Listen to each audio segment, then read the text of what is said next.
Good afternoon, race fans, and welcome to the premiere of EquinEdge Live. I know last week we had a minor kickoff, I'll say, with Oldie, myself, and Scotty joined us later on.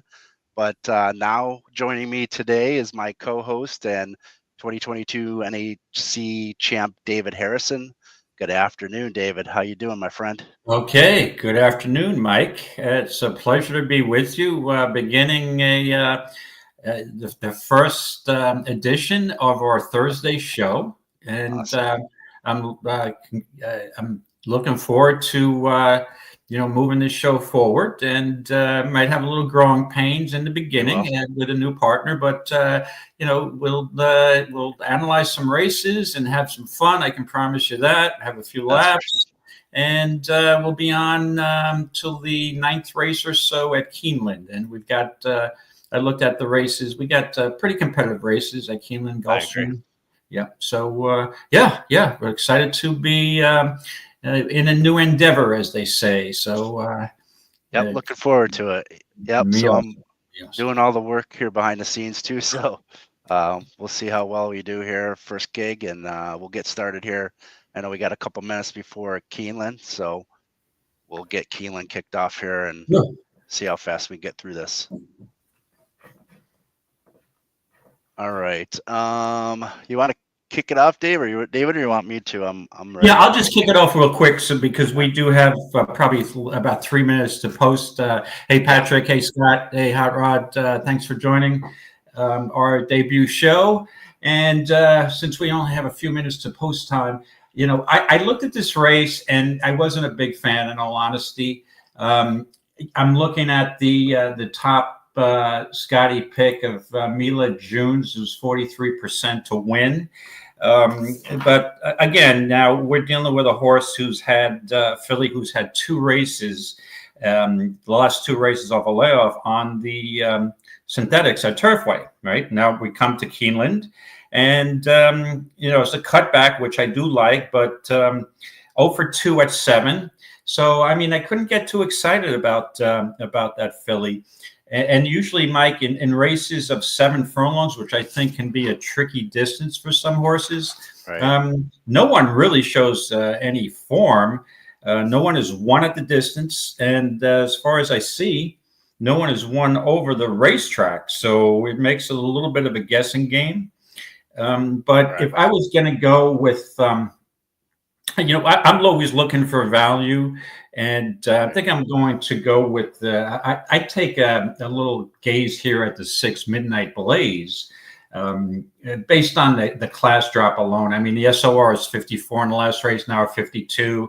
But I mean, this horse cuts back from a turf race and a couple of distance races at fairgrounds, and I think maybe best suited at a price to handle a 7. So that's I'm giving a little shot with the 6 here, Midnight Blaze. How'd you see this race, Mike? Yeah, I can see that. So yeah, I was having a little difficulty with this one too, and I know we're getting close to post. Looks like they're headed to the gate. I fell on number 7, Bell of the Bluegrass. Last Okay. time out, 6 furlong. I know stretching out to 7. Again, as you mentioned, that rare 7 furlong race. I always like to try to find somebody that's ran at that distance at least, and obviously has won at that distance is always a benefit. I feel can sit off the pace. Pace doesn't look to be overly strong. You got the 8 that does have a pace square advantage. But if it sits the right trip, which it seems like it can do, I believe that's the route that I would go, is the number 7 there. The other horse I was looking at was scratched, unfortunately. So Right. So yeah. So you're on the 7 Bell of the Bluegrass, who is the Scotty's second pick. I did give that filly a rather long look. I mean, if you look at this, the only horse who's actually hit the board besides that the long shot on the outside. With 7 hit the board with a second over this track. But to me, oh, there we go. they're off. Yeah, 10, Yeah, good luck, 10 everybody. bobbled off the gate. Here comes a loper to the inside. Belle of the Bluegrass is right there as well. Mila June's going to move up to the far outside. And Princess Calamo is right there between horses also. But Mila June's has the lead. Belle of the Bluegrass is now second, slides down to the rail just a neck from the leader. Princess Calamo outward from the rail as they head for the turn. And third by a neck. A loper is in fourth. Then a gap of 3.5 more lengths. Candy Cause moves up in fifth. Around the outside of Mariposa de Pista, who is in sixth position. And then No Show after that slow beginning is up alongside now to challenge for seventh, 8 lengths off the lead as Midnight Blaze is there to her inside. 22.99 seconds was the time for the opening quarter. Belle of the Bluegrass has the lead around the far turn, 3/4 of a length, and is still challenged by Mila Junes, but Mila Junes has lost ground around the far turn and is now 2 lengths off the lead. Princess Calamo 5 from the front in third, a gap of 4 more back to Candy Cause, then a loper back toward the inside is still a distant fifth. And coming to the final furlong, Belle of the Bluegrass has opened up by 4, by 5 lengths to Mila Junes in second, Princess Calamo third, Candy Cause in fourth, Midnight Blaze to the outside, a loper back toward the inside, all well behind Belle of the Bluegrass. Vince Chaminade just striding on by Belle of the Bluegrass past the 16th pole and on to the finish. Belle of the Bluegrass much the best. Princess Calamo second, Mila Junes was home third, and Candy Cause was fourth. Good call, Mike. Good start for me. Yeah, she was bet down late, I believe, going off at 7-5, and the horse made sense for Riley Mott, right? The only question I had, and she did have the second place finish over the racetrack, and she's dropping in class from the 30,000. None was a 2 lifetime to this 20,000 beaten claimer. So you got that class drop, a little lower, about the same SOR group though. But yeah, the question mark I had with her was the distance, but obviously she loved the distance against this group. So good call, Mike. You go thanks. I noticed she broke way better too. She hadn't been breaking well, and then that 8 never did get in the lead.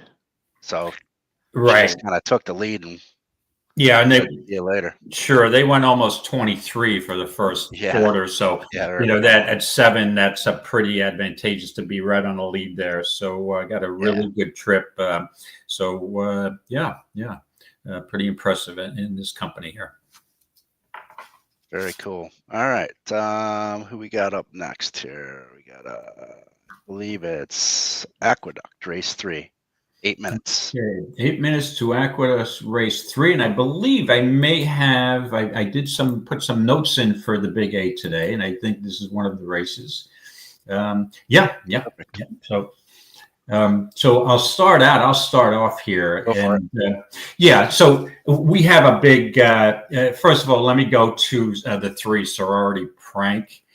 I mean, this horse just has. It looks like the Lone Speed, right? 85 EE pace metric here.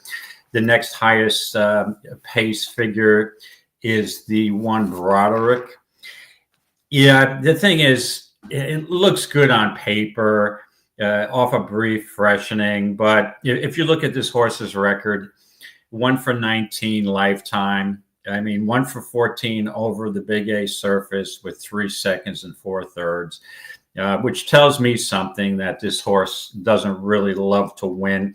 And if you notice the past performances here, this horse in most of the races is getting late at the end at these mile races. If you go back to November 30th, had the lead, finished second at 39-1, had a 3-length lead October 4th. And just barely held on by a head to break its maiden. Go back a couple more starts. July 27th, had the lead coming down the stretch at 7 and then tired again. And we can go on and on. June 15th. Right. So any horse that loses ground like that so late in the game, I mean, I have a tough.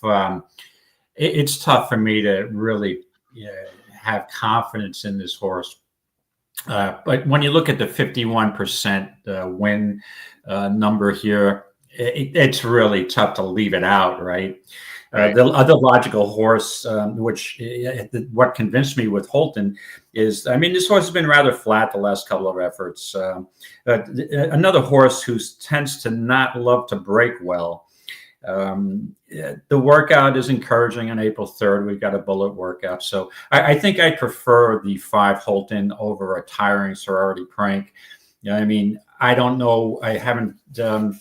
I watched the first race. I'm not, unless we have a speed bias or speed favoring track, Right. that might favor the 3. And the only other horse I'd mention here, and I know it's a small field, I don't want to go too deep.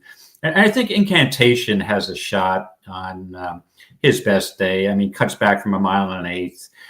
Well, you can throw that. To me, you can throw that race out. That was way over this horse's head. Probably didn't want to go 1 1/8 miles. Cuts back now, back to 1 mile. You know, Bond can be a tricky trainer. Castellano picks up the mount, and they've had success before, and he's taking money. So I would probably give a shot, give a chance to that horse. How'd you see this race, Mike? Yeah, I kind of saw it the same way as you. Holton has been kind of consistent with similar fields and competition. Hasn't won since November of last year. That's the only knock on him. And the other part of this is the sire coming up from American Pharoah as a sire. I know you have some notes down here. Yeah, similar thing. Yeah, I didn't even see your notes before I put this in there. Okay. So if he can repeat back to his November 29th effort, definitely the horse to beat, in my opinion, of the 2. Mm-hmm. Sorority Prank dropping down into claiming from the state bred race last out at 7 furlongs, stretching back to 8. You know, nothing's impressing me too much to say that I'd take the 3 over the 5 with that in that regard. The other horse I was looking at was the 1, coming off a recent victory at 8 furlongs here at Aqueduct against 40 SOR. I think that's the concern I had, is the win it was against weaker and 20K maiden claimers. Faced tougher before that. Didn't appear to have, too much trouble. Just wasn't able to compete with the rest. So that was a knock, and it was at 6.5 furlongs, stretching back out.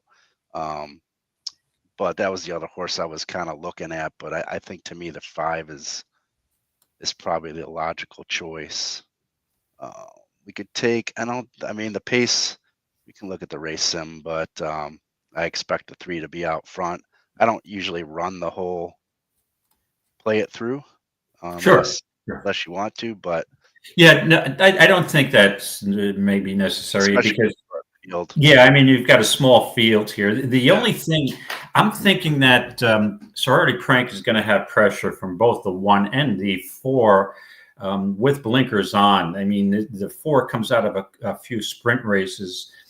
Back in, and they didn't show anything last time. I seem to have lost his speed, but broke from the 1 post, and that's a little tricky in a 10-horse field from at 7 furlongs. Never really got out, so I think the 4 might add to the pace. But yeah, unless Sorority Prank just outbreaks the field and coasts, but I don't trust that horse whatsoever. So for me, it'll be Holton a small advantage over, and I'd probably even. Small advantage over the 3, but I might even lean toward leaving the 3 out and using the 6 in the exactas, because I think the 6 would be closing from a nice outside post there. So yeah, that's an interesting look at trying to get a price. Either looking at exact or double into the next. Mm-hmm. I don't know if there's an obvious in the next. We can quickly look at it. We got a couple minutes. Yeah, the horse. Mariachi looked like a solid play for me, but again, off a layoff is the speed. I don't necessarily totally trust that horse. I'm going to use the 7 Gunnet, the second off the claim for Oscar Barrera, who's a low percentage trainer. But the bottom line is that this Barrera, since the winter meet opened, has had some success with some of those claimers. He had one just win first time off the claim and one that finished third. And so maybe his barn's a little bit alive. Blinkers on, Manny Franco aboard, who doesn't ride too often for Barrera. So, I'd give it a shot with those two horses in a double, probably the 3 and the 7. Interesting. All right. What else we got here? Jay, good to see you. David Duncan on his way to Keeneland. Hey, Dave. Thanks for joining. Always good to see you, my friend. Absolutely. And Jay. See where they are at the. Oh, that's right. We can't. We got to go to our ADW. We'll have to. I don't have sound because I have headphones on, so I apologize. Okay, now I am going to pull up my ADW feed, but it may be behind your feed. But if you want, I can put this. We're okay with the sound on Aqueduct, right? Or no? Yeah, we're good with the sound. We just can't show it. All right, I'm probably behind. If anybody, the listeners are probably going to know the race's result before they're even in the gate. But I'll put up my sound here.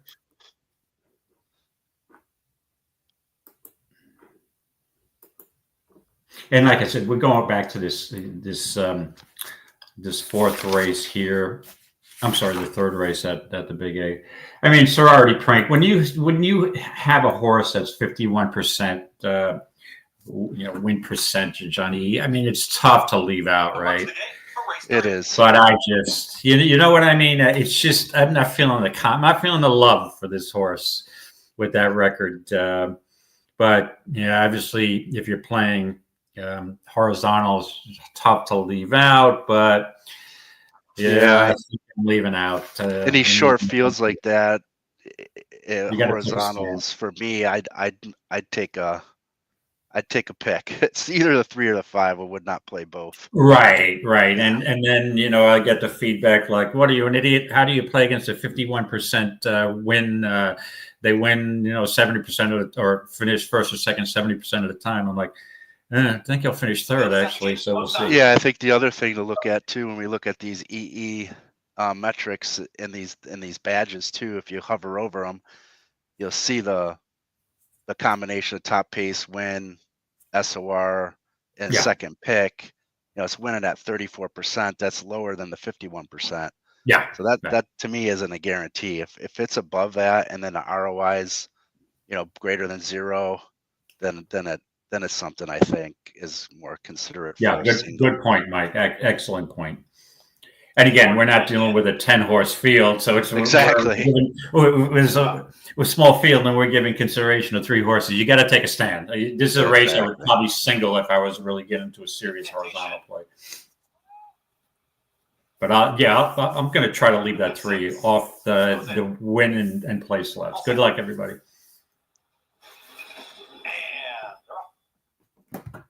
Good speed from Holton, breaks smoothly right up towards the front. Is going to take back though. Sorority Prank is now quickest and puts a nose advantage in front of Brewing. They're the 1-2. These two are head and head as they approach, coming out of the chute and hooking up with the back stretches. Sorority Prank to the inside, and the pressure from Brewing. He's still nose and settling just off of them was Holton, who's third. Out wide of there comes Incantation, center of the racetrack in fourth. Then patiently ridden is Broderick, the trailer. 23.39. At opening quarter mile, they're well off the rail, and the leader is Brewing. Brewing with a nose advantage and towards the inside. Sorority Prank is going to come right back. Incantations, a handful out the center of the racetrack for Javier Castellano. Starting to move forward, is taken third to the outside of Holton, who's now in between horses. They're tightly bunched as Broderick is slipping through at the rail. Less than 4 furlongs to travel. And here comes a run from Broderick. At 15-1, makes it 3 across the racetrack. Is going to save all the ground. Sorority Prank is now scrubbed along here to try to keep the advantage, but is in between 2 long shots. And to the outside is Brewing. To the rail, it's Broderick. Incantation is 4 wide, and all the meanwhile, Holton is a handful. Holton's going to switch to the outside. Is going to make it 5 wide as they reach the top of the stretch. Incantation's going to get the jump. It's Incantation. Broderick down towards the inside does start to battle on. Holton is now cut loose in the center of the racetrack, but getting the jump was Incantation, who sprints for home. But Holton's got all the momentum, and Holton is catching with every single stride. Incantation is trying to get there. Holton inches closer and closer, so the wire is approaching. Holton's trying to get up, and Holton to the outside will win it. All right. Got him. Got the exact. Leaving the 51% EE win percentage out. Is that, I don't know, does that equate to justify a boom in a small field like this? But you did get the 5-to-1 shot right in the exacta. Yeah, I'd say why not, right? What the I mean, yeah, the 5 horse did go off at 4-5, which made sense to me. And you got your pace duel. The 4 did go out. Broderick actually rated and made that middle move was the key with Broderick. He put even more pace pressure on those 2 front runners that I think aided the close of the 5 horse, who was sitting. It had a ton of horse, but you see how much best the 5 was, how wide that horse had to go. Incantation, I didn't think he was going to catch going that wide, but yeah, he went really wide. So, so we got 5-6 in the 3rd race at the Big A. Yeah, it's 7-1. You take 7-1 all day long. Oh, absolutely. Yeah. Yeah, especially with a decent chalk over the top. That Sorority Prank took money late, even because I think he was. What was he before the? I think it was a little bit more than 2-1. Yeah, I think it was 2-1. He took a little bit more money, 8-5 down to 3-2. Yeah, didn't show up. Yep. Yeah, and I'm not. If you watch those shows, very rarely you're going to ever have me picking the first 2 choices in an exacta in a small field like this, 4-5 and 3-2. I'm looking to, slip one of them out of the mix because it doesn't make any sense. Percentage-wise, it doesn't make any sense to me. All right, let's move on to Gulfstream. Okay, Gulfstream Park. Gulfstream race 4. Looks like even though it says 4 minutes to post. All right, just making sure we got time. Sure. Yeah. As you know, Mike, usually Gulfstream 4 minutes to post is That's like true. 7 or 8 minutes, right? Exactly. Especially this time of year. That's for sure. So I took a few notes on this race. I got through most of the races today, so we'll see how the latter half. Yeah, I'll let you go first then. You're doing the notes for Gulfstream this week? No, Justin's did. Oh, okay. I apologize. Yeah, I apologize. So I'll let you, in any case, I'll let you go first because I'm a little behind Gulfstream. Yeah, no worries. So I think this is a race that we had a little bit of chatter in the chat. That was a bit of a struggle for everyone, including Justin himself. Al, good to see you, buddy. Nice to see you. Al, Crypto Light, good to see you, buddy. Yeah, Crypto Light, Fly High, Scott, Angela, welcome. So, so we're kind of going back and forth on a few of these horses. French Bob's looks like he's taking some money. I didn't look at French Bob. I think the reason for me was the works. After his second, this will be his second start, her second start, and looking at the works after her first race didn't impress me any. So I was looking elsewhere. I also was looking at the number 1 here, One More Silver Dollar. Great song by the Allman Brothers. Yeah. And if he wins or she wins, maybe we'll sing the song. No, I'm not. No, well, you may sing, but there's no way you're getting me to sing there, Mike. I need a couple of cocktails in me to sing. And we were told by the CEO of EquinEdge that there's no drinking on the show till after 4 p.m. So that's not happening until later. Yeah, I'll save everybody's ears. I will not sing either. So with One More Silver Dollar coming off a pretty long layoff, and then change of barns to Manny Real. The concern I have there is his offer status with firsters with the horse and first race back off a layoff, but she seems to be working pretty well recently. Stretches out to from a five furlongs to 5.5 first race for her as a 3-year-old. I want to see improvement, obviously, off her first starts as a 2-year-old. But based off of the works, I thought she had a look. And then the horse I landed on was 5 game changer Jolie. Again, I'm not too impressed by this field, so I think I'm taking the greater of the lesser of the fields. You get Micah Husbands, the apprentice jockey, you get the weight break there. I didn't see what he did on the first race. I know he was on the favorite. You recall how he did? Yeah, Blast Radius did win that race rather impressively. Yes. Okay. Yes. All right. So there, a little bit of an EE morning line. It looks like he's right there and taking a little bit of money, but that 4 is definitely taking money. Looking at her works, and then we'll look at Justin's comments here. Had a nice work last out on April 6th. Before that, 3 of 11 at 48.4 for 4. Decent works. SOR has faced tougher leading up to here.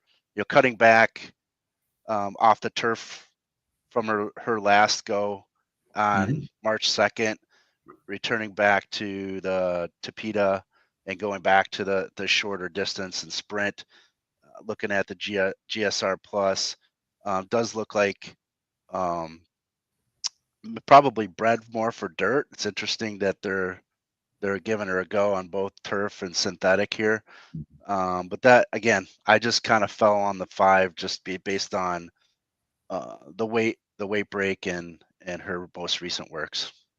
Yeah, the interesting thing here, Mike, is the system projects the one more silver dollar to get the lead with a 56 pace factor. However, the horse takes you got an equipment chain with blinkers off. There's like a murky speed, early speed issue in here, right? I mean, you don't see too many 5.5 furlong sprints on a Tapeta where the pace, early pace, is so murky or questionable. And I'm probably be on board with Justin's analysis that game changer Jolie, the 5, would most likely have the lead. But yeah, again, it's who's going to be aggressive here. And along with that, I might give a shot. And again, the people who watch our Friday shows regularly know, my affinity for Tapeta courses. So in any case, I'd be treading very lightly in a race like this, especially a maiden 17.5 on a Tapeta. Going 2 turns in allowance race, I may, dip into the well, but not in this case. But I'm a little interested in how maiden Kuwait is going to run here. Off the sprint in the maiden special weight on the dirt, didn't show anything at 60-1. Probably way over her head, dropped into a 17.5, but stretching out, that's a little tough first time off one sprint, changing surfaces. Right. If you look at the work on March 2nd, that's a nice work. 4 in 46 and 4. I believe that was second. Hold on a second. Second out of 31. Yeah, 31. And, with Mirage, he's very good at getting his horses in position out of the gate. So I would give I have a little interest in this too, maiden Kuwait, probably with the 5 game changer Jolie. I don't love it, but if you told me this was a mandatory race in the NHC, I'd be like, all right, give me the 2. Give me the 2. I'm not sure, again, a horse cutting back from a 2-turn try. What's that? Sorry, it looks like they're off. Oh, shoot. Yeah, they my screen froze. Oh, okay. Apologies. Well, I'll stop talking then. Yeah, that's my bad. I apologize. Okay. My feed froze. Let's Dance Again, and Fluffy Trails. They reach the top of the stretch with the two favorites shoulder to shoulder. In the middle, Game Changer Jolie up for a narrow lead, looking to hook to her flank. Maiden Kuwait loose for the drive. Here she comes now. 1/8 of a mile to go from between horses. Maiden Kuwait tries to go get Game Changer Jolie over the top. Collective Nation farther out. Let's Dance Again. Here's Let's Dance Again down the stand side trying to get the leader. Whoa. This is going to be close. Dance Again is in front. Well prepared off the long layoff by Ron Spatz. Let's Dance Again beats Maiden Kuwait in 104 and 3. Interesting. So the horse that wins comes out of this horse was 8-1, and you had again. This was a race again that looked a little murky, right? We didn't know that the scenario was not clear. And that what did you get here, Mike? You got an 8-1 over an 8-1. So there were vulnerable favorites here, and an oldie, right? The race was wide open, and the horse that looked like it got off to a bobble start in the first time out, showed nothing at all, but obviously had a little kick here, and the two horse who I thought may run better did run a decent race. So so that concludes the fourth race. Interesting race. Yeah. I don't know what's going on with the feed at Gulfstream. See, I'll just show you guys just so you know what I'm dealing with there. Okay, sure. See how it's paused? Yeah. I'm not sure. Yeah. So that's why I was checking it. Sure, it's because you can't have two going at once. No, you can have them both going at once. There shouldn't be a problem with that. So I'm not sure what happened. I don't know if that's a Gulfstream. We've been having kind of Gulfstream problems earlier with the sound too being very, very faint. Oh, really? So yeah. Hopefully that will. Maybe if I remove it and then put it back, and then we'll move on. All right, that seemed to help it. Hey, I just noticed Patrick. Good call, Patrick, my friend. Got 8-1 in a field that was not the largest. Yeah, excellent. Field. Yeah. All right. We got to go through to Keeneland next. Keeneland. We've got about 4 minutes to post a race 4. All right. Ready to talk about I only fell on one horse there. I wasn't too keen on this race either. Yeah, well, I've got just a quick comment on this race, so I'll go first. It's not going to offer a lot of insight here, unfortunately, because to me this is just an inscrutable guessing game, in my opinion. You've got a maiden special weight race for 3-year-olds going 6, and you got a full field. You've got some horses who have started that look. The 10 backtrack, the top Scotty pick looks pretty strong. It's a case where I'm looking at other horses here I've gone through, and I just can't really find anybody. I'm a big fan of McLean's Music's first time out. So that would be the 7 Black Hills, who's taking some money. It's 10-1 off an 8-1 morning line.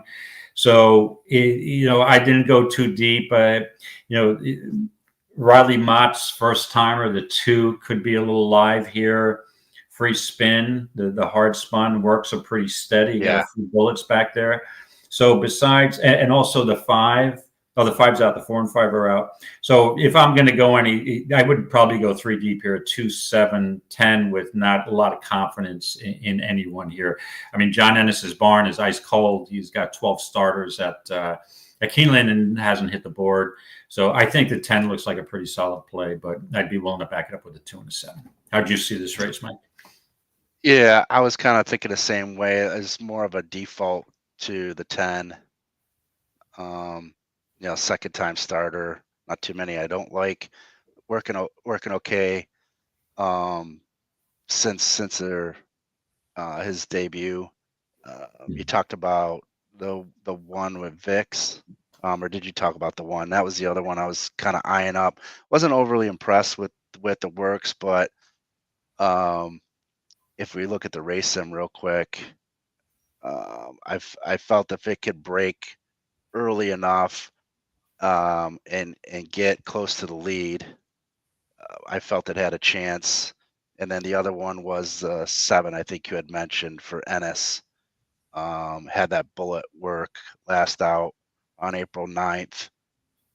So for me, it was, I had a 10 on top and then 7-1 underneath is about as deep as I went. Yeah, 10s. Okay. Yeah, the one I never, Mike, I'm not a big fan of playing first time starters from the rail. I think it might just be something that's ingrained in me. I obviously it's cost me before in the past by ignoring a horse. But if the horse is taking a ton of money, I would take another look. But at this point, I'd like to avoid rail horses as first time starters.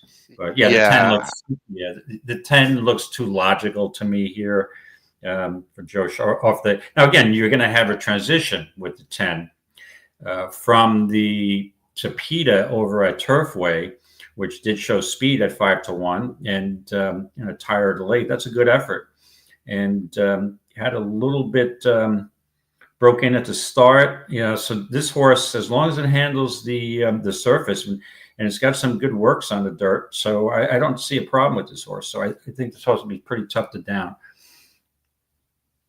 All right. I think we're about ready to head to the gate. Hey, Justin. How you doing, my friend? Justin, good to see you, buddy. Just having some fun here on a Thursday afternoon. Life is good. Life is too good. Doing something I love on a Thursday. Via Hefe and Backtrack move into line. Here's good luck, everybody. They're moving in the gate. Yeah, Scott, I just saw your note that 12's taking money. I was going to comment on the 12, and then we ran out of time. Goes in. Oh, Dallas Stewart's horse, yeah. Redacted, the last one. He hasn't had a goes in, they're at the post. Yet, right, good luck. They're off. There goes Redacted from the outside. Backtrack is right there. I love that Symphony away running in third as they head up the backstretch. Free Spin is there. Vix is down to the inside of that one, but Backtrack is the leader. Backtrack gets over toward the inside, leads it by 3/4 of a length. Redacted second. Vix is in tight down toward the inside, finds a little more running room now down toward the rail in that third position. A length and a half off the lead. Free Spin is in fourth. Via Hefe is a wide fifth. Flick is sixth. Love that Symphony is seventh. Oh Please is eighth. Black Hills is ninth, and Pyromania last to the 10, 22.82 seconds the time for the opening quarter. Backtrack to the inside, around the far turn, has the lead 3/4 of a length. Redacted is second by just over 2. Free Spin is third by 3/4 of a length. And then Via Hefe, Vix to the inside of that one. Flick has to swing wide, still 7 lengths off the lead. Here comes Redacted coming after Backtrack. Redacted right alongside of Backtrack. That's the battle for the lead. That pair 5 lengths in front of Flick, who's moving toward the rail, but still far back in third. Past the 8th pole, Redacted right alongside of Backtrack. And Backtrack not going away. 16th pole, Backtrack and neck in front. Redacted is there on the outside. Backtrack hanging tough. Backtrack to win. That was a good horse race. Across the line. That was great. Justin, you're right. It was Flick and Free Spin. You're right, Justin. 10 was game, and it was speed turning for home, and the 2 speeds. No one made up ground on those 2 speed balls. Entertaining horse race, no doubt. That was entertaining on the front end for sure. We didn't get to talk about the 12. Again, I think Dallas Stewart's been pretty cold to start. He has had 3. It looks like what 3 had too many seconds. Not many starters, only 5. No. And what did that horse go off at? 4-1. Went off at 3-1. Yep. Mm-hmm. And they really pounded the 10 off, as Oldie would say, at 1-1. I prefer to say even money, but you got your first 2 choices, 1 and 2, in an entertaining stretch duel. Yeah, how crazy is that? The 10 over the 12 paid 7-1. The 2 lowest odds. Yeah, that's not bad. Right? It's not bad. I mean, consider The next closest was the 2 at 5-1. Yeah. Sometimes it's just easier to do that. Yeah. When it's wide open like this, and you have no idea. And again, I didn't go. Yeah, I wouldn't have hit an exacta, but the 10. It's a race I normally would avoid because the 10 looked good. I didn't pick up too. I picked up too late on the 12, but didn't seem like it was a race where you got a lot of long shot live contenders there. So, yeah. All right, Ant Brown, the 10-1. All right, looks like hello, Ant Brown. Aqueduct race 4. For Aqueduct, the big A race 4. We're going 7 furlongs on the dirt. Let me just get my bearings here, Mike. All right.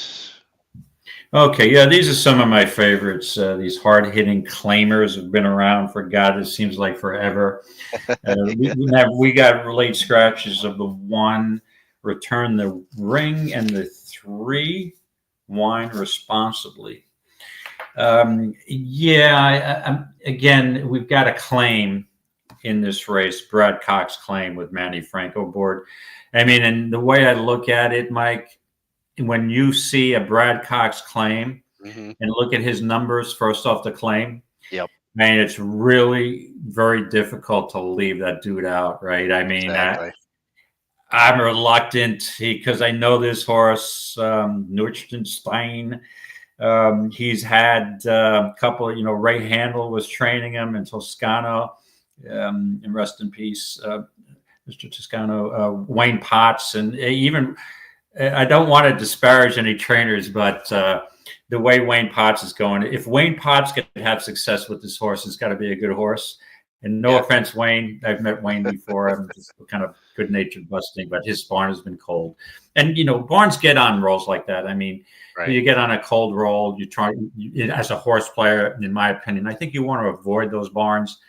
I haven't seen a winner in, God knows, must be 20, 25 starts. So now you got, you've got Brad Cox from, Wayne Potts, obviously, he's going to take money, and it's hard to really make a case against Brad Cox in those situations, right? Hold on a second. Agree.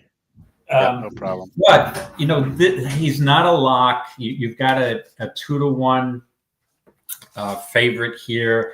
A horse that I don't particularly love is Testu with third race off a layoff. And again, we'll go back to the 2 horse. The reason why he's going to be tough, I mean, he's got the top pace factor at 83, and 7. Sometimes we've seen in the past, you get out alone, you get out in the front end at 7. It's not as difficult to wire a field sometimes when you get more pace pressure in a 6 furlong race. But again, Testu, if you look at its lifetime record, 8 wins out of 54 starts, 16 seconds. That's all I need to know. He's a horse I would probably at that price put underneath. And again, a lot of these horses I know quite well. So I'm going to one of my old favorites. I'm going to a horse, and I'm going to contradict myself, and I do that all the time. My wife always tells me that. I'm going to a horse that's got 4 lifetime wins and 13 lifetime seconds. So, but I'm doing a win place and using him in both ends of the exact, and that's Brewpub, the 1A. I just think this horse, third off the claim, is getting maybe back into some semblance of form. Now, granted, only won 4 races over his career, and has never won at the 7 furlong distance. But when I see a horse who wins at 2 turns and has a bang up second on an off track the day that this horse was claimed, that leads me to believe that this horse may be, rounding into form. The workout on March 22nd was pretty deep at 47-4 for a horse that normally in the past, as I recall, works slow. I think that's encouraging. So I'm going to give a shot with a 9-2 horse here, 1A Brewpub. And I probably match it up with the 2 Neuschenstein. And I'm not sold on Test 2. I might even throw JJ's Joker in there, Abaddon, but my 2 key horses would be the 1A Brew Pub and Neustenstein. How'd you see this, Mike? Yeah, I wasn't too far from you. I was hem-ham between the 4 and the 1A. The only thing with the difference with the 4 is has 1 at the distance, 1 for 4 at the distance, and 2/3. So 3 out of 4 at the distance in the money. Similarly, I was looking at that angle with the 2, who has got the trifecta here, a first, second, and third, three races at this distance as well. So that's kind of one of the angles I was looking at for the top 2. The thing about the 1A that I was a little discouraged about it was I had a little bit different. I guess you looked at the March 22nd work. I was looking at the more recent work, and maybe you're right. It's not a great worker, and maybe that's just the nature of the horse. That's one thing. And then it didn't seem like it wants to finish all that great either. So that was the other concern I had. I finished okay back in February on a muddy track too, even though it finished a length and a half behind on a muddy track. But the last 2 starts were a little discouraging on the finish end. Yeah. And then with Test 2, that's kind of, I was going back and forth with who to put underneath. That's where the difference for me was the finish, and then being able to stretch out to the 7 furlong, I felt could handle that distance, stretching back out because it did have a run at 8 furlongs prior to the 7 furlong win back in April of last year. So that's that one win that I was talking about at 7 furlongs, and that's what I always like to see, to having a horse win at that weird 7 furlong distance. So I ended up 2-4 1A. 2-4 1A. And I also forgot to mention that it was the encouraging thing about the 1A Brew Pub. It's the top Scotty pick and second highest win percentage at 16%. So it is. I was a little surprised to see that, but you'll see here if you look at the win percentages, they only range from 11% to 32%. So that indicates that it's a totally wide open race. Yeah, they're pretty tight. Yeah. Anytime you see everybody above in double digits on the win percentage, it's likely because it's, like I said, a rather wide open race. Again, a pretty relatively small field. What are we getting for post time here? They're getting in the gate? They're getting close. The other thing, I think it was Patrick or someone had mentioned about, Patrick pressuring the 5, pressuring the 2. I was looking at that too, Patrick. It's not much of a pace advantage for me when I see pace squares and it's not double digit difference between the next closest horse as far as pace goes. I do look at the first call and second call to see if there's any major gaps in the race sim. Mm-hmm. So if it's not double digits and I see a larger gap, then I kind of judge it a little bit more of saying the 5 may not pressure it, right? If there's a bigger gap and it's only a single digit gap in the pace number, then I kind of look at it that I feel that the 5 would not pressure the 2. But to me, within a length and a half or so after the first call, he could pressure him. Oh, absolutely.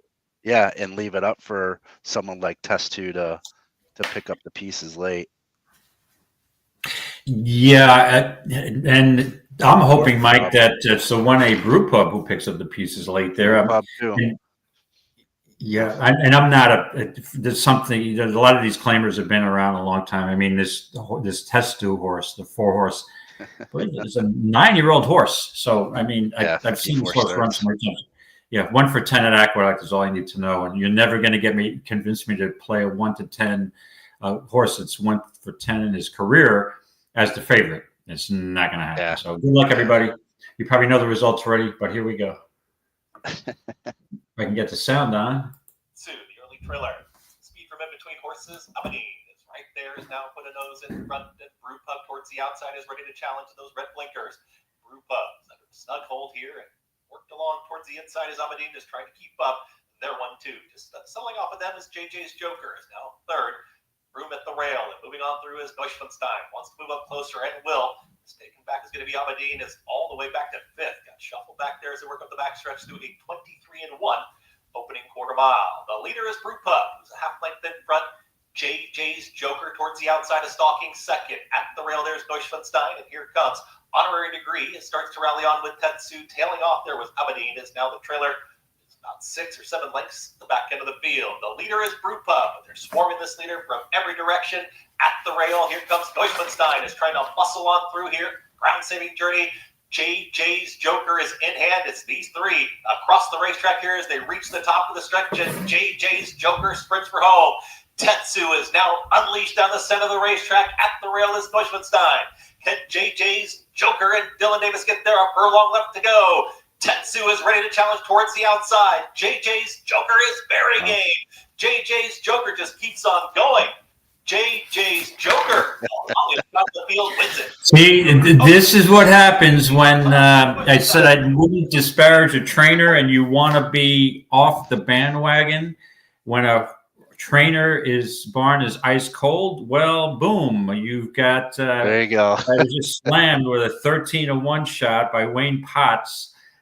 Congratulations, Wayne. That was a pretty impressive victory. And this race, I will admit, you got the longest shot on the board.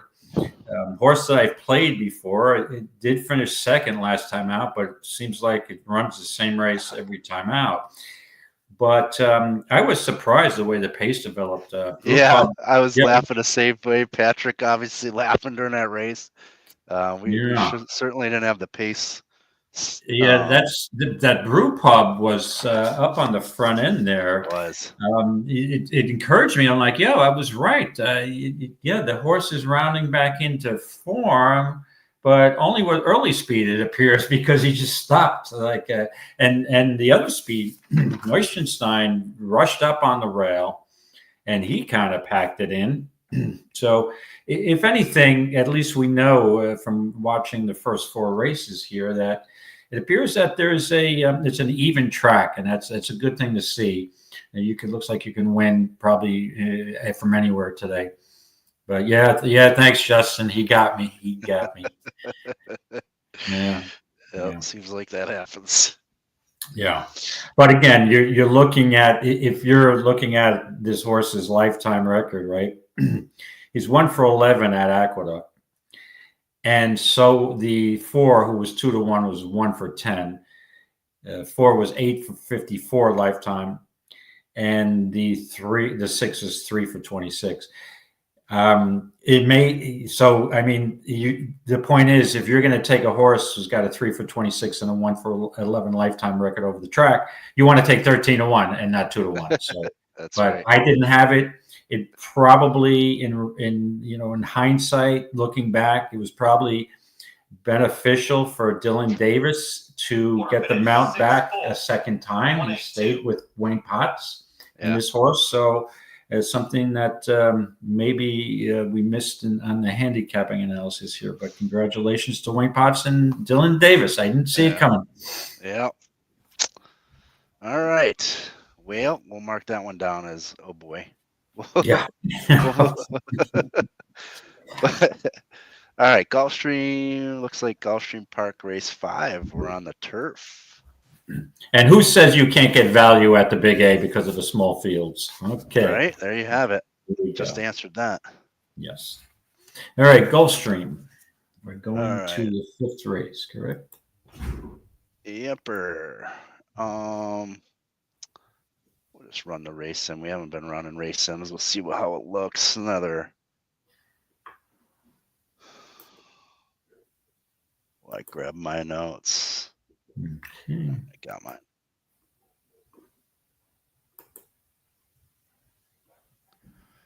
Yeah, the 1 and 2 showing early speed. 2 falling off the face of the earth. or the 1, I mean. Good point, Patrick. Rails out to 52 feet. 52 feet. Thank you, Patrick. All right, so Race Sim shows the 7-4 pretty darn close to each other, and the 2 tailing off. Whether we believe he gets pressure or not from that 1 is to be determined. Seems right. like we didn't understand the pace last race, but we'll get this one right. How's that sound? Yeah, it's sometimes, Mike, the way I see it, sometimes it's easier judging the pace on these turf races that are going 2 turns, right? So we've got a mile and a 16th turf race here, and there's not an abundance of early speed, right? The 2 should be right up there. We got a 60 pace number, and but again, this horse ran on the Tapeta last time out, won by a nose at as a prohibitive favorite. Back the race before that, a mile and 16,000 claimer at Tampa. And what was let me see what the SOR of that race was. They're both 48s. He's going up to a 60 today. So, I mean, that's a big step up.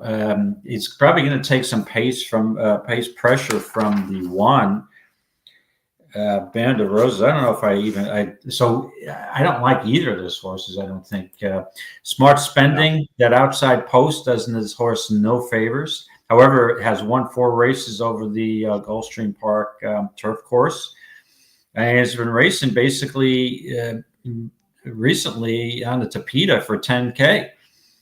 Moved up to 20 and 1 is in good form. But you want a horse trying to repeat 4th in a row at 2-1 in a field like this? I'm not sure. I don't love the race, but I think if I was going to make a play, it would most likely I'd lean to the 4, Love Her Lots for Mike Maker. I think off the claim, had the outside post. The 10 post and 11 horse field, which is not too desirable to say the least, has some good form back at Gulfstream on a turf, going a mile. And optional claimers 35-25, a couple of second place finishes, a win at a mile for 16.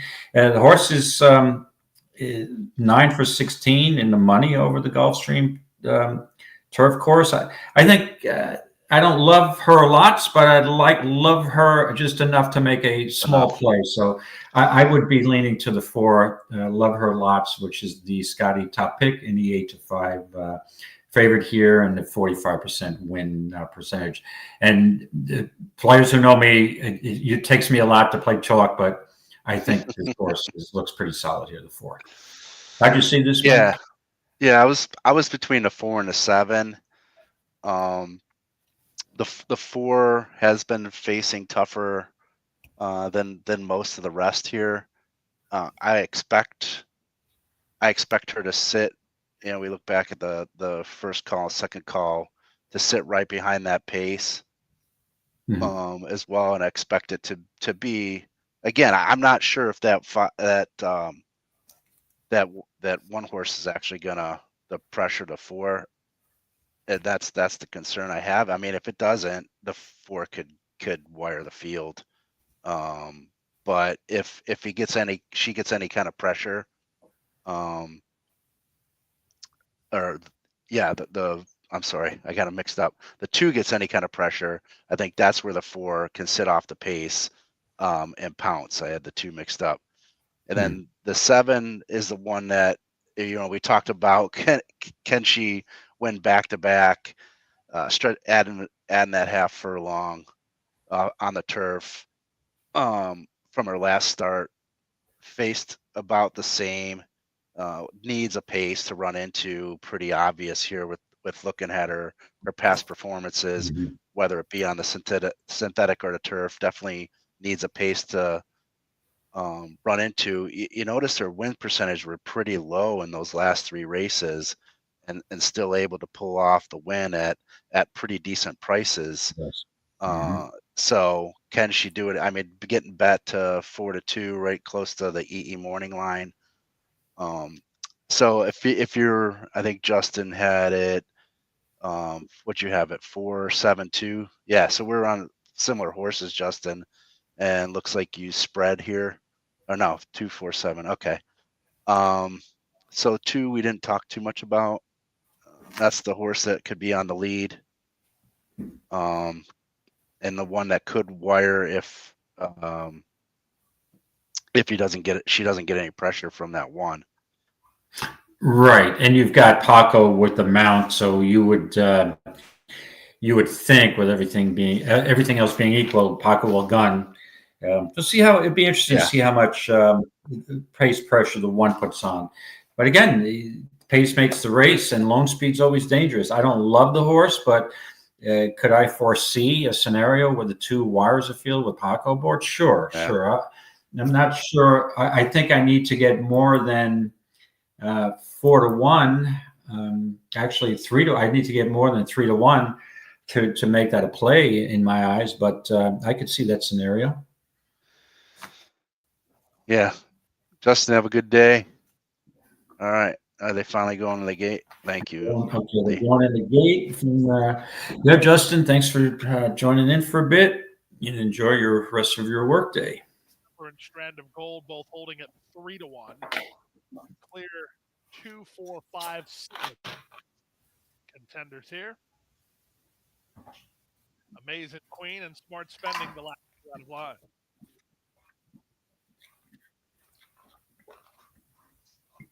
Yeah, Patrick, the 5 is a definite contender. You're right. Smart Spending, Leonel Reyes to take the outside gate. All right, almost in there. Good luck, everyone. They're at the post. Yeah, good luck. Laurel. Good start for World Traveler, who's going to head off for the early lead. From between horses, Love Her Lots out in the center. Here's speed from Strand of Gold. Strand of Gold to take the advantage as World Travelers rein back to run second. On a strong hold is Smart Spending in third. At the rail, Band of Roses is up over heels while racing in fourth. In between horses, Love Her Lot, she got shuffled all the way to second last, passed by Amazing Queen and Starry Hope, the early trailer. In the run around the first turn, it's a very easy lead for Rajiv Mirage and Strand of Gold, who carved a quarter in just 24 and 3. They lead by a length and a quarter over World Traveler, who moves to a flanking position in second. Band of Roses is at the inside in third, followed fourth by Smart Spending. Amazing Queen is on the outside of Love Her Lots, and still at the back is Starry Hope. Field of 7 separated by 5.5 lengths. The opening quarter in the books. They go to the half-mile point. It's Strand of Gold. They're 3 parts of a length better than World Traveler. The half was 49 and 1. Smart Spending is out in the center, moving out the inside, Band of Roses. Then Love Her Lots. She passes Amazing Queen and Starry Hopes at the back. To the far turn they go. No change in the plot. Strand of Gold still clear a length and a half as the pace starts to pick up. Second is World Traveler. She's on the attack. From third at Smart Spending. That's all for Band of Roses. Moving up between horses, Love Her Lots. 3 wide, Amazing Queen. Starry Hope is still last. They complete 3 quarters in 13 and 1. They're on their way home with World Traveler up to take command. Toward the inside at Strand of Gold, trying to fight back. Smart Spending and Love Her Lots are next. An eighth of a mile remains, and Paco, he's looking over both shoulders with World Traveler. He'll see Smart Spending closing in his rearview mirror. Smart Spending tries to reach World Traveler close to home. World Traveler, Smart Spending fits a photo finish. Probably World Traveler over Smart Spending, but it got close in the end. Yeah, I don't think you caught the 2.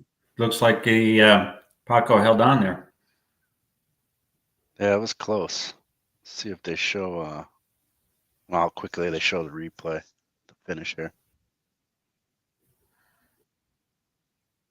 And the 2 took a ton of late money. Down from 3-1 down to 2-1. And didn't anticipate rating off the pace. But let's see how this photo. Yep. Yeah, 2 got him. I think he held on. Looks like.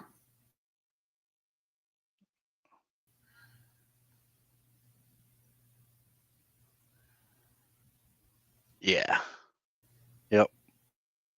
That was close. That was close.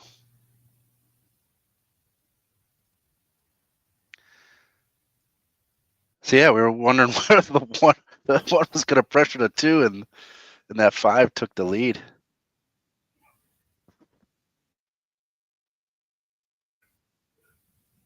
Let's see if there's anything in there that identifies that. Nah, it seems like that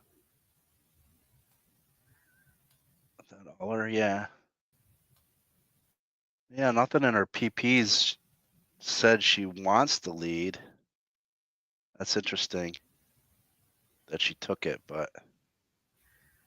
All right, are we back? Did you lose? I think I lost you, or you lost me.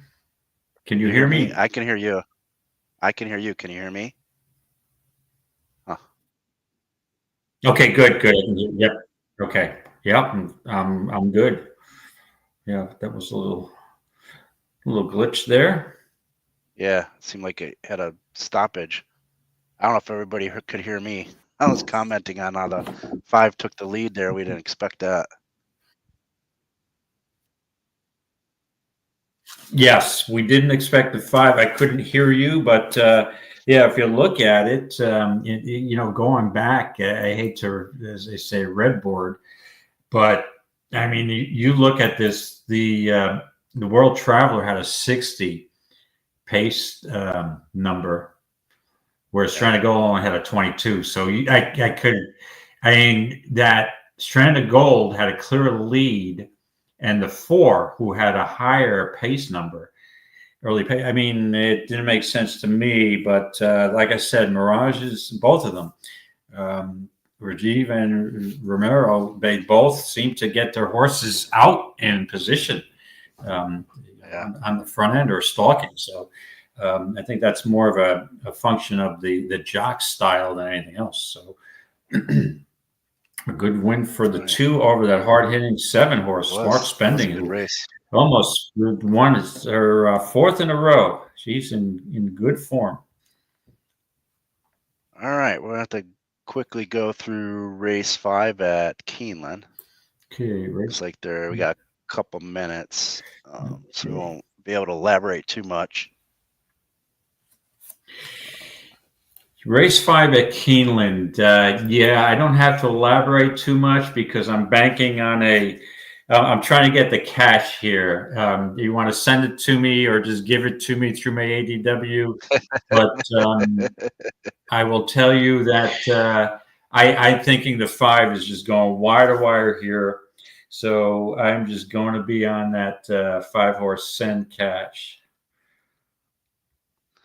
Yeah, my top horses when I capped this are both scratches, so I can't necessarily default to my 3rd choice, the 4, without reanalyzing it. I know we won't have time here necessarily, but send the cash, EE morning line 7 to 5, hot pay. And then I got the pay square, and as I mentioned, I look at double digits, and if that horse is going to get any pressure at the first call, it seems like it.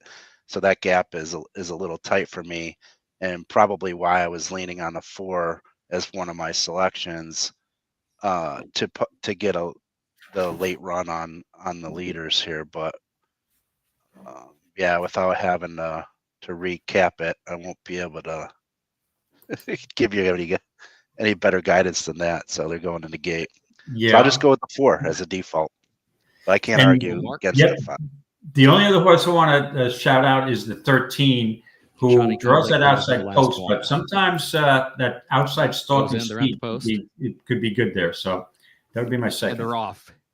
There goes Alexis Zorba out for the early lead. Send Cash has some speed. Let's Go Mark is away between that pair in 3rd. And then Messu Candy, Credit Worthy, moves by that one from between horses into 4th. Moon Sniper is 5th. Messu Candy is now 6th. Devil in Disguise is in 7th. Johnny Come Lately is 8th. Surf City is 9th. Uncle William last of the 10 as they head on to the far turn. Send Cash against the rail has the lead by just a half length. And Let's Go Mark is right there to the outside, 21.51 seconds. The time for the opening quarter. Alexis Zorba stays wide around the far turn. In third, still 3 lengths off the lead. Credit Worthy stays toward the inside. In fourth, moves up within 3 lengths of the leader as well as they turn for home. Send Cash leads off the far turn. Let's Go Mark is in second. Credit Worthy needs room in behind horses. Here's Alexis Zorba from the outside. Moon Sniper, Devil in Disguise coming from the outside. Miss You Candy far outside. A late charge from Surf City, who's desperately trying to find room to the inside. Surf City, Let's Go Mark, Credit Worthy, Devil in Disguise. Surf City, Credit Worthy, Devil in Disguise.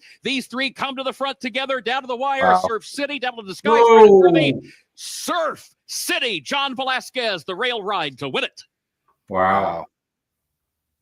11.94 it looked like. You got a 26-1 on top. Over a 9-1. That's that justifies a boom. I would say that is going to pay well. Well, they definitely came off the pace. Watch the replay real quick here. Yeah, I mean that 9 sitting, he had a clean trip. He was getting banged around too. Who's that trying to squeeze through there? In the pink 3. silks, the 3. He didn't care. Pace meltdown, and the 11 got the perfect trip up the rail, and that was the difference in the race. And that was Johnny V, correct? Yeah, for Vicky Oliver. That's going to be a nice example. Sure is. Yeah, that 4 had to veer out, and I think he tried to veer in first and then veer out. He was stuck in traffic. Yeah, not the best of trips. And if we look back at this 11 horse, we see anything there? That 3% win, and had a 73 GSR. And if you look back, need to pace up front, but it was the rail trip that obviously did it.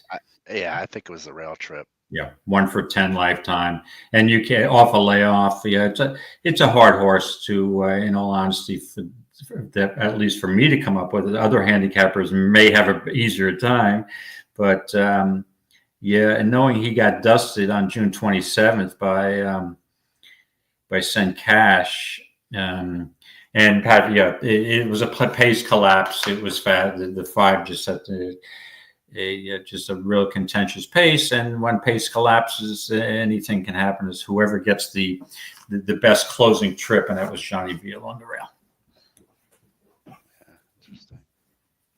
All right, where are we off to next? Looks like Aqueduct, race 5. Big A, race 5.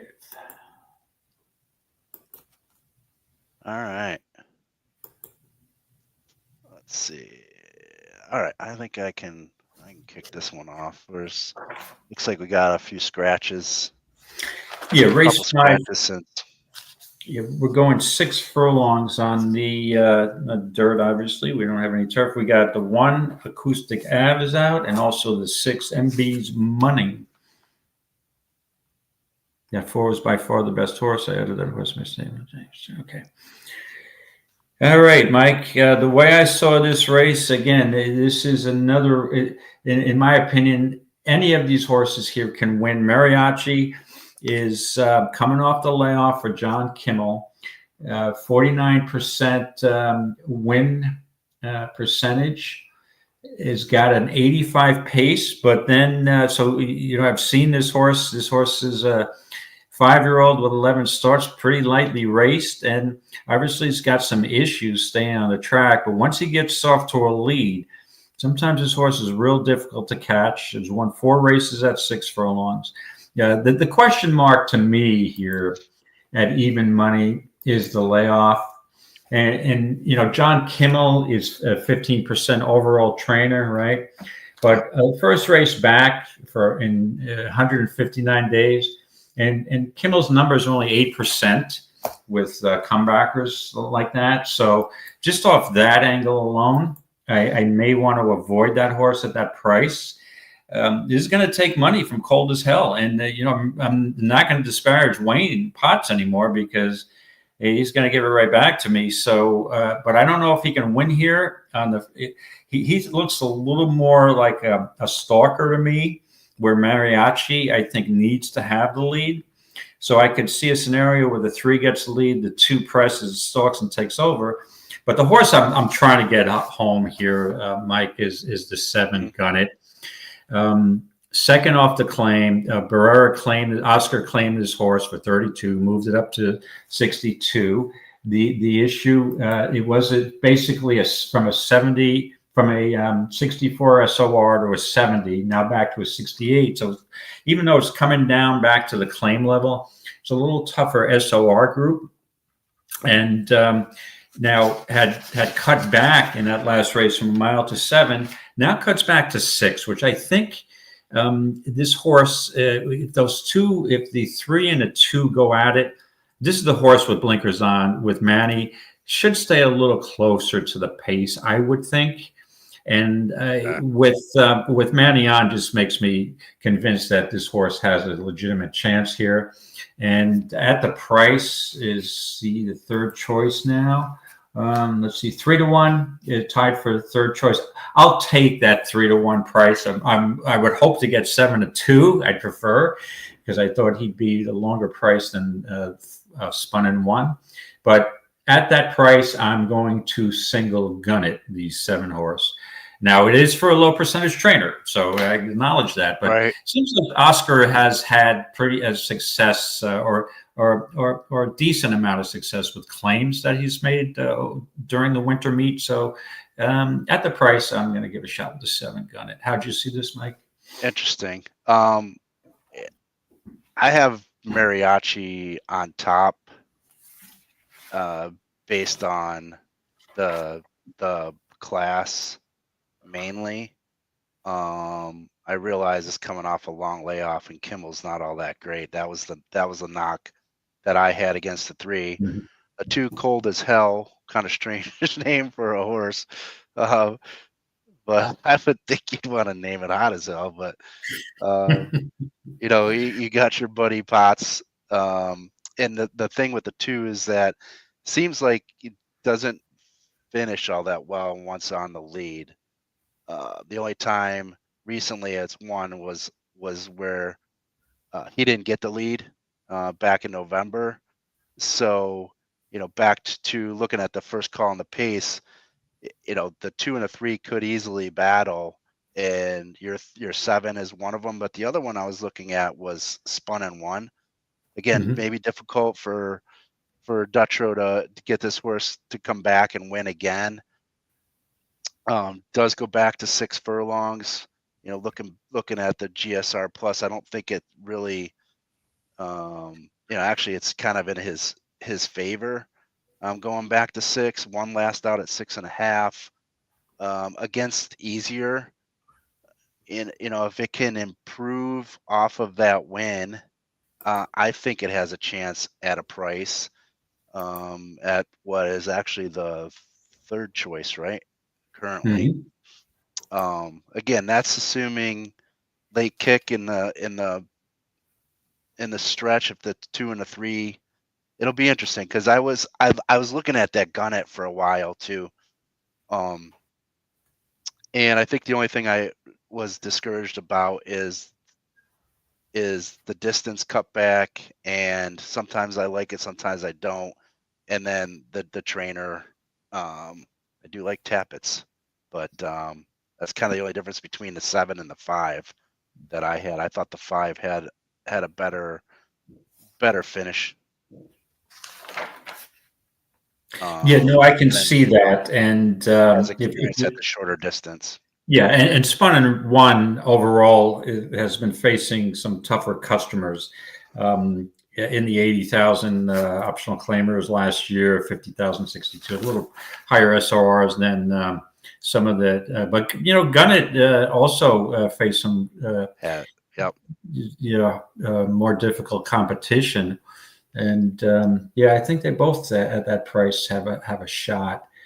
Mariachi at even money. I just again, a horse could just gun, and if the 2 doesn't press, but it's 4 to 5. It's no cinch, as Patrick likes to say. It's not a cinch at all.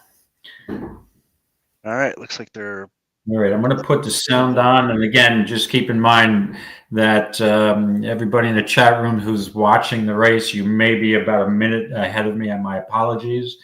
I'm back in the Rochester Command Central now, and we're going to try to resolve that going forward over the next couple of weeks. Well, I'm not too far from you, David. I'm probably an hour from where you live. Yeah, but I think you probably have a better Wi-Fi provider than I do. I'll be honest with you, my ADW, I'm using Twin Spires. It's on pace with your. Oh, okay. Your audio. Okay, yeah, I'm using that right for this feed. I'm using Naira today. Yeah, and I think it could just be it might get a quicker speed off of the direct feed that we get. Got it. All right. Good luck, everybody. Gun it's going in. Goes in. Here we go. And they're off. And 4 good off. The tangle there was dangerous ride. The early trailer already about 6 lengths in the back of the field. Cold as hell. It's got speed. It's cold as hell right to the front. And now is alone. Is up by a clear length. Tugging on that 3. Stalking from seconds and 1. And there's Gun It towards the outside is in 3rd. Mariachi as well settled is in 4th, but trying to catch up with the field. 2 gets a clear lead. It's probably going to wire him, right? No pressure for Mariachi. Unbelievable. And cold as hell. Christopher Elliott just sprinting away. Cold as hell is alone on the lead. The rest are chasing now, and Spun N1 is encouraged to keep up and Gun It towards the outside from 3rd. Mariachi is not picking him up yet. It's Cold as hell, who approaches a quarter mile left to go. And Cold as hell is going to hug the rail and kick away. Cold as hell is trying to fend off the charge of Spun N1, who starts to rally mildly. Gun It towards the outside. Look at Gun It. It's all over the place. Ground. Cold as hell is inside the final furlong. Has a 16th left to go. Wayne Potts is going to have a big Thursday. Picks up another victory.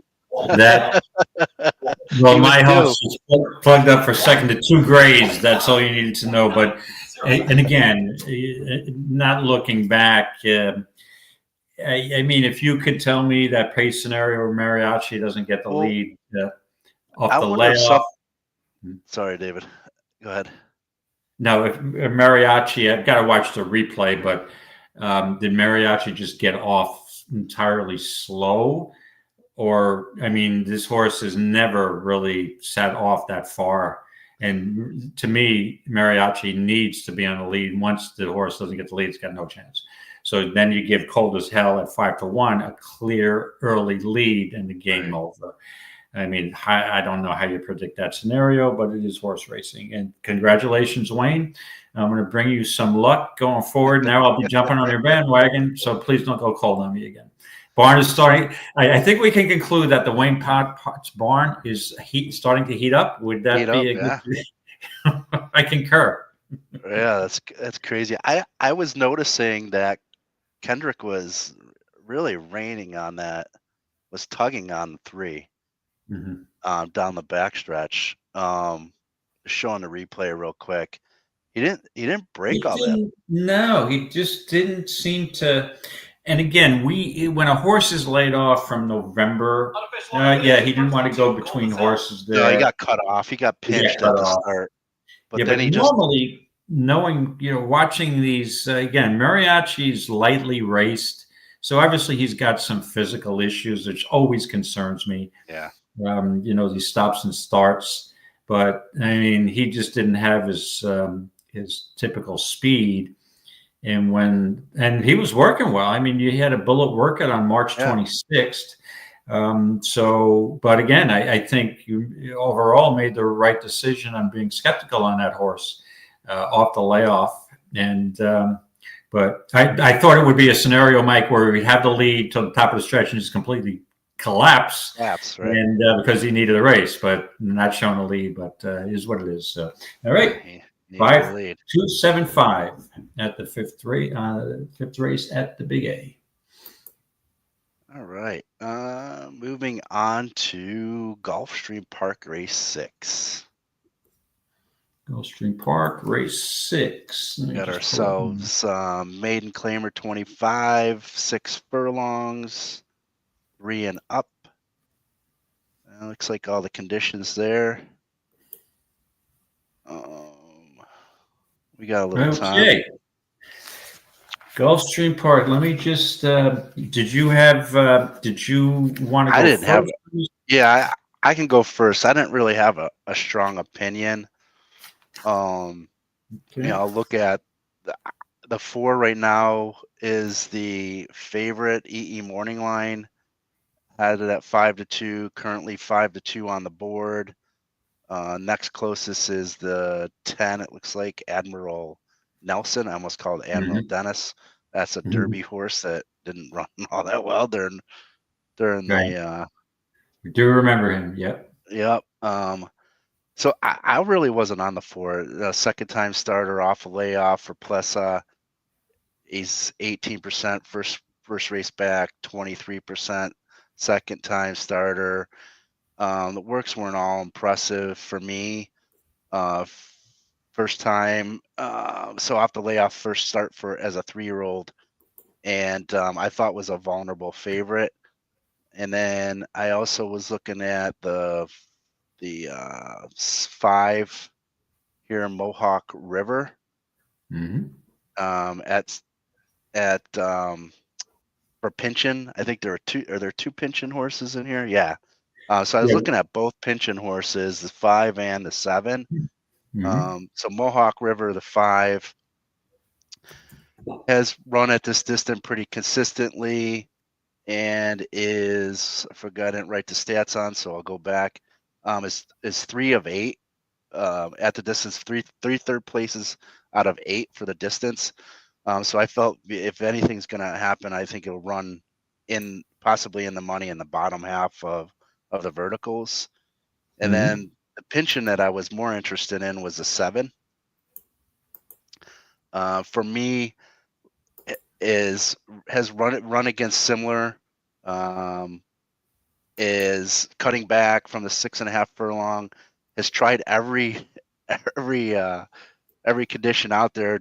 Dirt, started off in dirt, finished 3rd. Try the turf at 7.5, then switch the sprint and the synthetic, and then back to dirt, and seemed to have run pretty well. Added blinkers, nearly any trouble on that. So I think if he can improve off of that last effort on the dirt, I think he has a chance out of the two Pinchins. But the horse I landed on was number 2, Migratory. Second off a layoff, after being claimed by Cazares, who's 18%, second off the claim, and second race back off a layoff at 21%. Cuts back from 7 furlong off his last effort. Similar thing. If he can improve off of that last effort off of dirt, I think he's got a pretty good chance. Was a beaten favorite 2 times out. Probably needed a race off of that first layoff, and working halfway decent. We can look at Justin's. I didn't even look at Justin's notes. Migratory looks sneaky here, second off the claim. So I already talked about that. Morales has been live early in the meet. I didn't even know that till just now. And then if he could take a step forward, that's what we talked about. Live player here at a price. So that's where I had it, David. 2-7. And then 3-5. Okay, I have a pretty solid opinion here. It's yeah. So I am all over the 3, Grim Reaper. I looked at Justin's notes, and I'm kind of on board with his conclusions. What I do like about this horse is dropping in SOR, dropping in class off the second race off a layoff from a maiden special weight. I mean, he was 28-1 that day. He kind of stalked the pace. It was an awful race. Now drops back down to 25 at the lowest level this horse has ever been at. With this lower SRR group of 44, this horse should have every chance to be a contender here. Now, he does need a little pace up front, you would think, but I don't see a huge pace scenario, so he should stay pretty close. The 10 may have the lead with the 7 pressing. And the other horse that I'm on, and that I'm on all over this exact, is the 4 Adversary off the layoff. This is a Gervin dropping down from maiden special weight into the first time for a $25,000 claimer. Maiden claimer, 50 SOR down to a 44. Lasix on first time. Paco on first time for Plisa. So to me, it's all 3-4. I'm boxing that exacta and using those 2 as my the only 2 I'm moving forward to in a couple of small pick 3s. Yeah, I guess I can't argue too much about the 4, although like I originally said, maybe just not a great worker, but I could see where he's dropping down into these 25K claimer, 50 against 50 SOR first time out. So yeah, I guess I could see that same, yeah. So it's interesting to see. I thought it was a tough race, but talked a little bit about pace. I don't think there's much of one now. Yeah, see where they're at.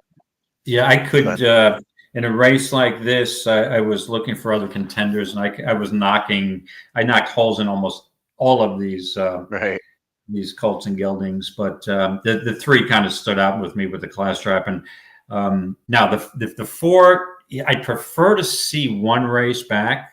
Maybe the 4 will need a race here, but I mean, I'll take with Eddie Plisa. Usually his horses are ready, but again, he may be a little short here. And the knock on Grim Reaper, the 3 horse is coming out of turf races back to the dirt. And let me just look again at the GSR for today. He's only a 62, right? So I mean but the comparable. Yes, the highest GSR in the race is a 64, so I'm not really worried about that. But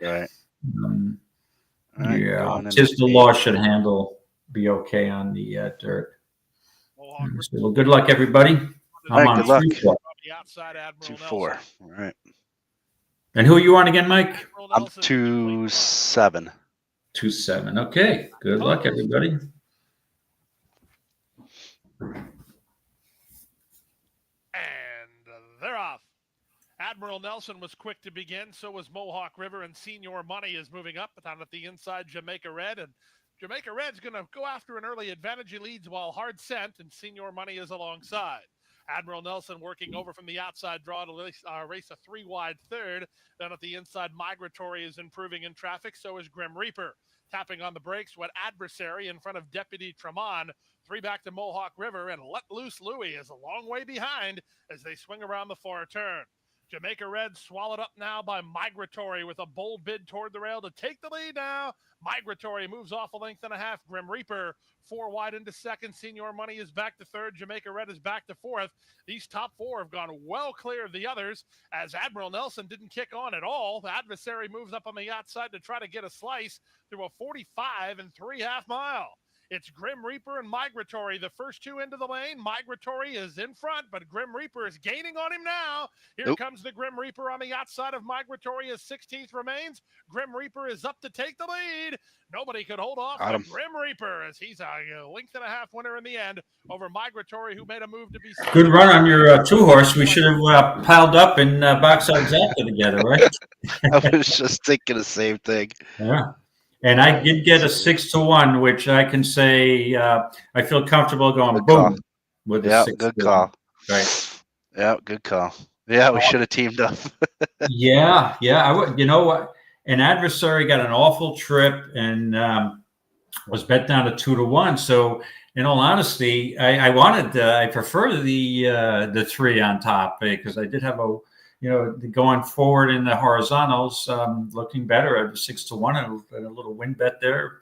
And thank you, Patrick. Sometimes we even a blind squirrel finds a nut when they're having a bad day. As long as but I will tell you this, Patrick, I'm not any more Wayne Potts horses. I'm not even going to comment on. I'm just going to watch. Because I was just going to say, I've never seen Wayne Potts go 3 for 3. So, but don't even mention that because I don't think he's got a third horse today. Okay. So am I seeing that right? I'm wrong. 3-2 he does have lost in Rome. I'm sorry. Go ahead, Mike. 3-2 exacta, 38 to 1. Am I seeing that right? Wow. Yeah, we should have combined. Yeah. Dang. Okay. All right. That's All right. some progress. But yes. So Wayne Potts does have a horse coming up in the 6th race at Aqueduct, lost in Rome. And guess who's aboard? Dylan Davis. Oh boy. But I think I may just have to make a plan that just to get Wayne a little back to the cold, to reality. Because it's going to be tough. You've got in that race coming up, you've got 2 horses who look really tough. Who are going to be low, prohibitive favorites there. All right. Next up is Keeneland 6. Yeah, Keeneland looks like it might go off for Hawthorne. We may miss Hawthorne. First race. Yeah. All right. Yeah, let's I think we should keep priority on Keeneland here. Yeah, I agree. Let's see if we can get we only got another week or so at Keeneland, right? It's one of my favorite tracks. I mean, I was there last Friday, and it was college day, and I don't think I'm going to go back on college day. It was really cold, and you take a guess, most of the college group was more interested in getting online to get some alcohol rather than wagering on any horses. But that's pretty par for the course. They were clogging up all the lines, and it was cold. You had a lot of freezing, underdressed college students there. But yeah, they're more bold. Yeah, they're more bold. Yeah, especially these days. One of these days I'll get to Keeneland. I have not been there, believe it or not. All these years I have not been there. I just don't know how I've not been there, but I'll get there. Maybe okay, you know what? Next time I'm thinking I actually drove my vehicle back from Keeneland. It wasn't as bad as I thought. If you leave on a Saturday, coming up through Ohio, and there was hardly any traffic through Columbus and Cleveland. There was nothing going on a Saturday, and even Cincinnati. I left early in the morning. It's not that bad of a drive. I'll pick you up in Buffalo, and we'll head down the 90 to 71, and there you go. Yep. 9 hours later, we'll be there. That's right. I do the Derby trip every year. So. Oh, you do? Okay. You going this year? Cincinnati's rough. Yeah, that's the plan. Yeah, I don't do the Derby trip. I've never been to a Derby. I'm not. Is it on my bucket list? I think Keeneland. My first time I was at Keeneland was during for the BC a couple of years ago, and I just love Keeneland. Scott, better than Saratoga? No. As a New York guy, Saratoga is always going to be my top. Agree. Keeneland's probably second. A close. It would have been Gulfstream because of the proximity to the ocean, because I'm a beach guy too. But with Tapeta now, Gulfstream's going to drop a little down. But obviously, I don't want to be anywhere other than Gulfstream in January, February. And also Santa Anita did a great. It's probably the most majestic race course I've ever been to. But Saratoga is always the top. All right, I'll talk to you here about this 6th race just real quick. I think I would give another shot with the 2, Kluko, with Irad and Brendan Walsh, but I'm an anti-Irad guy because he always takes too much money. This is off a 6-1 morning line, and in all honesty, I don't want any part of 8-5 on this horse, overbet. So the horse that I will use it with is, I have more interest now in looking at this 5-horse bundle for Steve Asmussen. Coming off that mile in the 16th race, cutting back to 7. I love the cutback, showed more speed at 12-1. So that's the horse I want here. The other Ortiz, who was 5-2 morning line. And now you're getting a better price than his brother's 6-1 morning line. So give me the 5 bundle. I like it. Yeah, I too am not choosing number 2 on top. I went with the 3 Mazayat, I guess is how you pronounce that. That sounds good. Bill and his Mott Juice. Right. Bernardini, or filly that Bernardini was one of my faves. Yeah. So I guess I'm a little partial to Bernardini. Second time starter, finished second 2 lengths back against 54 SORs. So for me, second time start at that distance. I think there's not too many that have raced at this distance. If my notes are correct, yeah, there's 3. I mean, they're all young fillies here. But again, I don't know why I stick on this, but if you've raced 7 furlongs and did pretty well, I'm going to glue into that horse regardless, as long as they're training well. All the connections are solid. Bernardini, filly, I'm all in on that 3 to beat the 2 here at Keeneland Race 6. These maiden special weight filly 3-year-olds. Yes, and I'm on the same page as you, Mike. That as far as Bernardini being one of my favorite horses, I was there at the Withers that he won back in the day, and impressed the hell out of me so much that I said, "This horse is winning the Preakness." Now it was a little marred because of the breakdown, but I argued with friends for years that even if there was no breakdown of the favorite, that Bernardini would have won that race. So it took a little, off, but you still got a really decent price. And he went on to win the Jim Dandy, the Travers, the Jockey Club Gold Cup. Good luck, everybody. They're off. From between horses for the early lead. Clico is going to go with her to the inside. Bundle there to the outside. Crossing Jordan comes away running in the 4th position. Up the backstretch they go. Clico to the inside of Mazayat, who's outward from the rail, leading it by just a neck. Bundle behind that pair toward the outside. 3rd by just a neck. Crossing Jordan 4th by a length. She won't budge. Right behind her is in 5th. And then Sheila, Tehanita, and Crimson Sun. Last, but right there with the rest as they move on to the far turn, just over 5 lengths front to back. Clico and Mazayat still side by side for the lead, separated by neck. Clico moves up the inside and will save the ground against the rail into the far turn, followed by Crossing Jordan, then Bundle, who swings up to the far outside as they round the turn. And then she won't budge in between that pair. 22.73, 46.77 for the first half mile. Clico is the leader as they work toward the top of the stretch by a length. Mazayat is in second by a length, and then Bundle is 3rd, has to go to the far outside. She won't budge, is in 4th, still 5 lengths off the lead. Clico is the leader. Mazayat takes aim on the outside, and Bundle is 3rd on the far outside as they come past the 8th pole. Clico opens up. Clico by 2, by 3, by 4 into the final furlong. Mazayat is in second a length, and then Bundle, and she won't budge 4th on the outside. Clico's at the 16th pole, and Clico is on to the winner's circle with Irad Ortiz Jr. aboard. It is Clico to win it. Much the best. Mazayat Much the best. And now we know why the horse took a ton of money. Time for 3rd over Bundle. Money in its debut race at 7, and disappointed, tiring late, but looked like it got into a tremendous speed duel that day. Tyler off and Irad on. You're going to take a ton of money.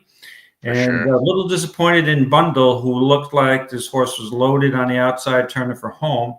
But once again, speed holds up at Keeneland, and the 3-horse ends up finishing second. And again, we would have combined for an exacta there if we had more insight in, right? So good deal. Good call on that 3-horse. Yep. All right. Where are we at next? Aqueduct, race 6. Aqueduct, race 6.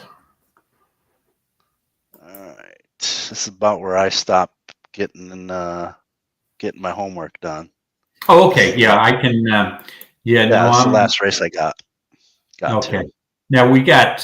There were 3 scratches in here, so I mean we're dealing with another small field here, and this look now again. I keep reiterating this issue with the distance. This is a. Hold on a second. Let me just get my bearings. So this is a 9 furlong mile and an 1/8 race, and now mile and 1/8 race is at this claiming level. In my opinion, a lot of these horses absolutely do not want any part of a 1.8 miles. And even though it looks like they have good form and good numbers and good races at a mile and a 16th, or 8 or 9 furlongs, 8.5 furlongs, it doesn't necessarily translate to 1.8 miles at the Big A. Normally, you want to be on the lead or close to the lead, going 2 turns. And so, I mean, it looks like here with the scratches, you've got the 5 that's going to be on the pace, and it's not going to be a rapid pace. I think Bold Endeavor will be closer to the pace than that 39 number indicates. Lost in Rome, I mean, is indicated with the second as a second highest pace metric in here. Mm-hmm. But I mean, I've seen this horse run probably 59 of its 60 races. Is an 8-year-old. I know this horse very well. Drops down now to like the lowest level this horse has been in a while for Wayne Potts, and never thought this horse was ever wanted any part of being close to the pace at a 1.8 miles. However, back on August 21st was exactly in that scenario from the rail post at 8-1, and ran a solid second. And the horse has won 2 races at a 1.8 miles. But to me, this just looks like a race between the 2 logical contenders, the 5 and the 6. Margin of error, even though is never won at the distance. I just think with the pace advantage here, this horse is going to be tough to catch, and the 6 to me is the most likely a second. So, I don't see much value in the race. So it looks like all 5 to 6. How do you see it? Do you see any different scenario here, Mike, that I didn't pick up on? I think no, I don't see any different scenario. I was struggling between the 5 and the 6. I think Carmouche is having a pretty nice go of it the last couple of weeks. Yeah, I think I was looking at his stats. I think he's hitting that 35% clip on 40 starts. He's got 12 weeks. 33, 35%. Yeah, he's on fire. Yeah, he's on fire. Right. It did help that some of the jocks are down at Keeneland, but with that being said, Kendrick's riding in career form. At his age. And Linda's obviously having a heck of a meet, and even Kendrick's at 31% in the current meet. So, the only I guess I put the 6 over the top only because I felt if there was any kind of pressure on the 5, obviously the 6 is the best choice. Right. But that 5 easily could wire the field without any pressure. So I don't know. It's a coin flip for me. I don't. Right. And the thing going that the 6 has got in its favor, obviously, has won 3 races at a 1.8 miles, and the 5 is 0 for 1. And the only race that we see on the past performances at that distance, December 12th, off the claim, did show a little early pace before packing in. But if I'm looking, that looked like a very, very contested pace that day. And that's a day that Mama's Gold just absolutely opened up and wired a field. And then Mama's Gold he's a fast horse. Yeah. And the 5 ended up chasing a horse that's much faster, and then just totally collapsed, which is justifiable. I mean, you're not going to outgun Mama's Gold early, in my opinion. So I think the pace scenario is just so much slower here that this horse is going to be on the lead for a long time. And the question is, does the 6 catch him? I'm going to give the small margin of error, no pun intended, to the 5 over the 6, and not showing you anything. It was going to be a $6 exacta. So, but I don't see anything else here. Yeah, I mean, you take a stance on that exacta and play it ice cold. Either way is 4 to 1 right now. Yeah, I wouldn't box it, but I would take a stand and you're not ever going to get me to play an exacta with the 2 favorites who are that. Again, it's not like a close field with an exact. You've got one favorite at 3 to 1, the second favorite at 7 to 2 or 4 to 1. yeah, maybe I would do that, but not when you're dealing with a 3-2 and an even money or whatever we have here. Yeah, they're pretty darn close. I think Yeah. earlier we had one that was fairly close, right? Because it was 2-1 that got bet down, and then it paid 7-1. Yeah, I'm like that with exactas and doubles, David. If I've got two obvious favorites, especially with doubles, and I feel that there's no chance that either one are going to lose, I still want at least 4-1 on my money at a bare minimum. I prefer 5-1 or better. But even with these two, they're down to 3 and 4-1. I just can't do it. There's too much. Exactly, and I, personally, Mike, I prefer 40-1 rather than 4-1 of on course. my double combinations. But there's plenty of opportunities for those. So, as far as horse playing is concerned, when this is normally a race, I know I'm a big Aqueduct guy.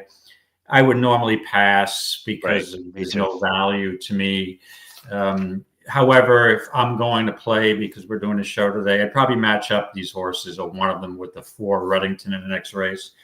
First off, the Claim, who I think is sitting in a good spot, ready for a big effort. But no exacta here for me. Yeah, I'm Hello, John Husko. Thanks for joining.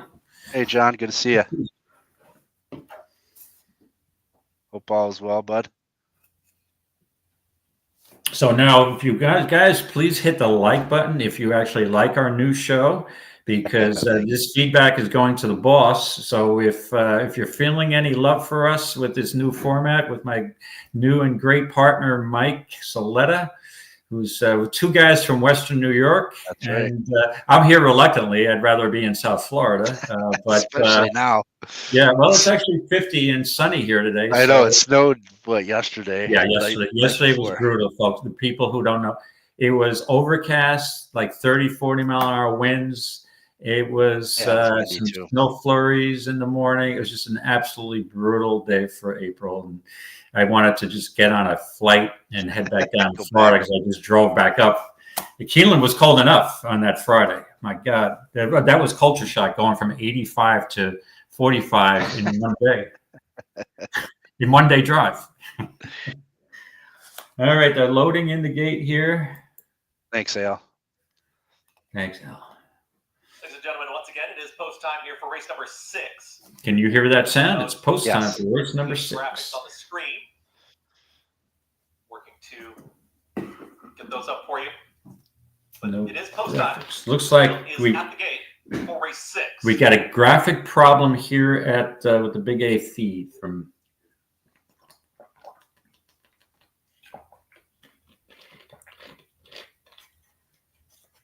Yeah, are they loading or they're just stalling? Something's going on. It looks like they're stalling because the graphics aren't up. Maybe they're having a tote issue. Maybe it's a tote.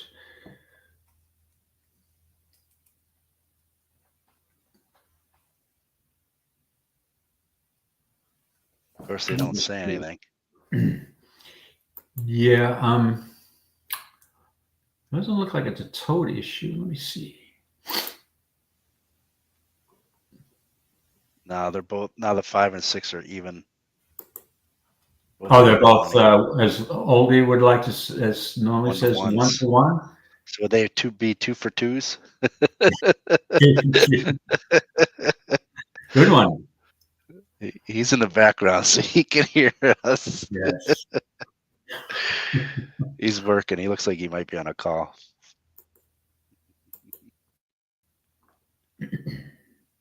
What happened to my Aqueduct feed? Yeah, they're just circling around. Yeah, the circling haven't loaded in. Let me put the sound back up to see if I was almost going to say, see what John and Andrea. To load the gate. Okay. Running up today's 6th race. To apologize for. There they go. Okay. Issue there with the graphics, but the field is loading for today's 6th. Was the graphics? Who needs graphics? How many years have they been running? Yeah. Good luck, everybody, for those opting. Bold endeavor. And if Wayne Potts wins this race, I might just do a mic drop and cut my part of the show off early.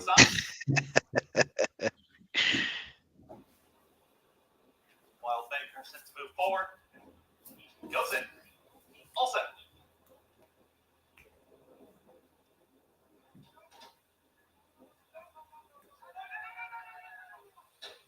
I'll be right back.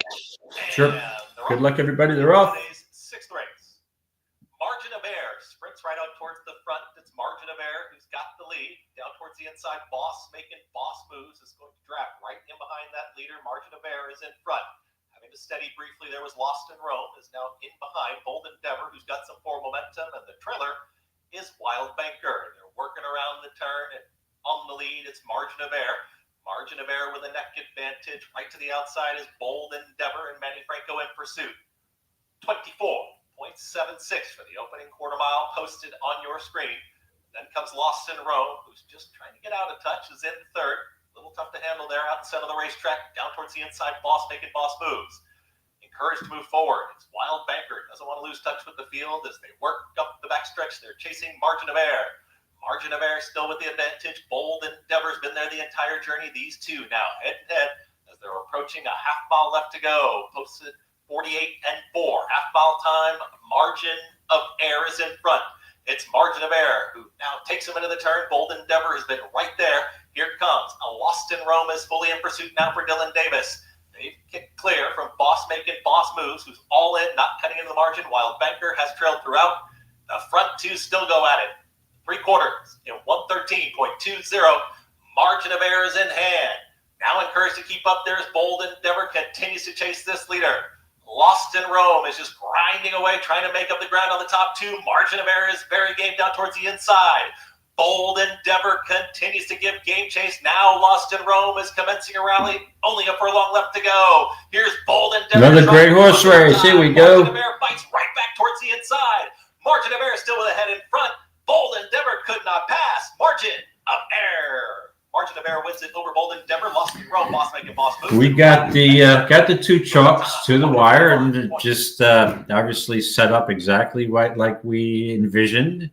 And it wasn't too tough of a race to do an analysis on, right? And in retrospect, it worked out.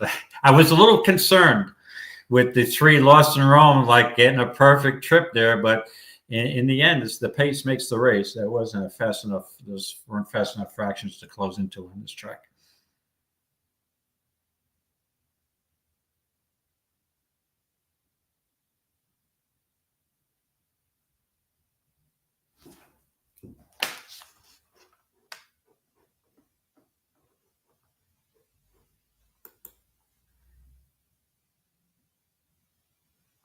Yep, no pots in that race.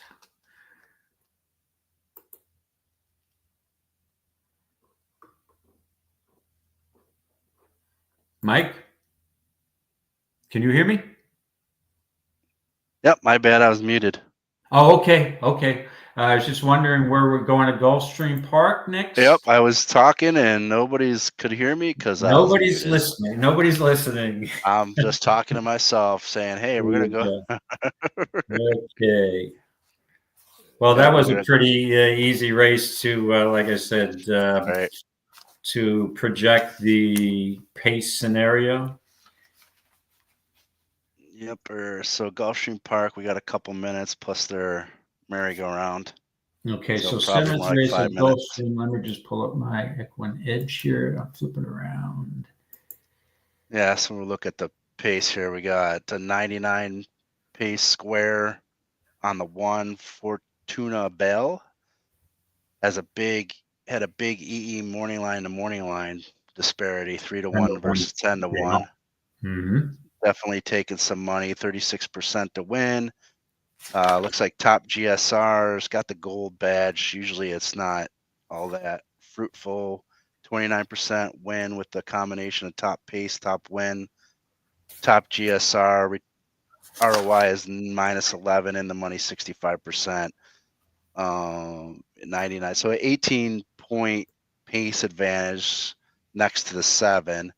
It does show the 7 slightly ahead on the race sim at first call. Second call looks like they're just switching. So we could get ourselves into a pace duel, even though that Fortuna Bell does have a decent pace advantage. Top GSR is the 9. And then we can look at the PPs here, but looks like a pace duel. We may find something that could come off the pace here. Yeah, 5.5 furlongs, but yeah, it's a dash. Right. These 5.5 furlong tapetas, but in this race, at least from the other tapeta race we analyzed earlier today, this seems to have a lot more pace. You've got a 99 and 81 with the 1 and the 7. But I have to tell you, Mike, I've got to go. I'm married to a horse in this race who I've played all the time.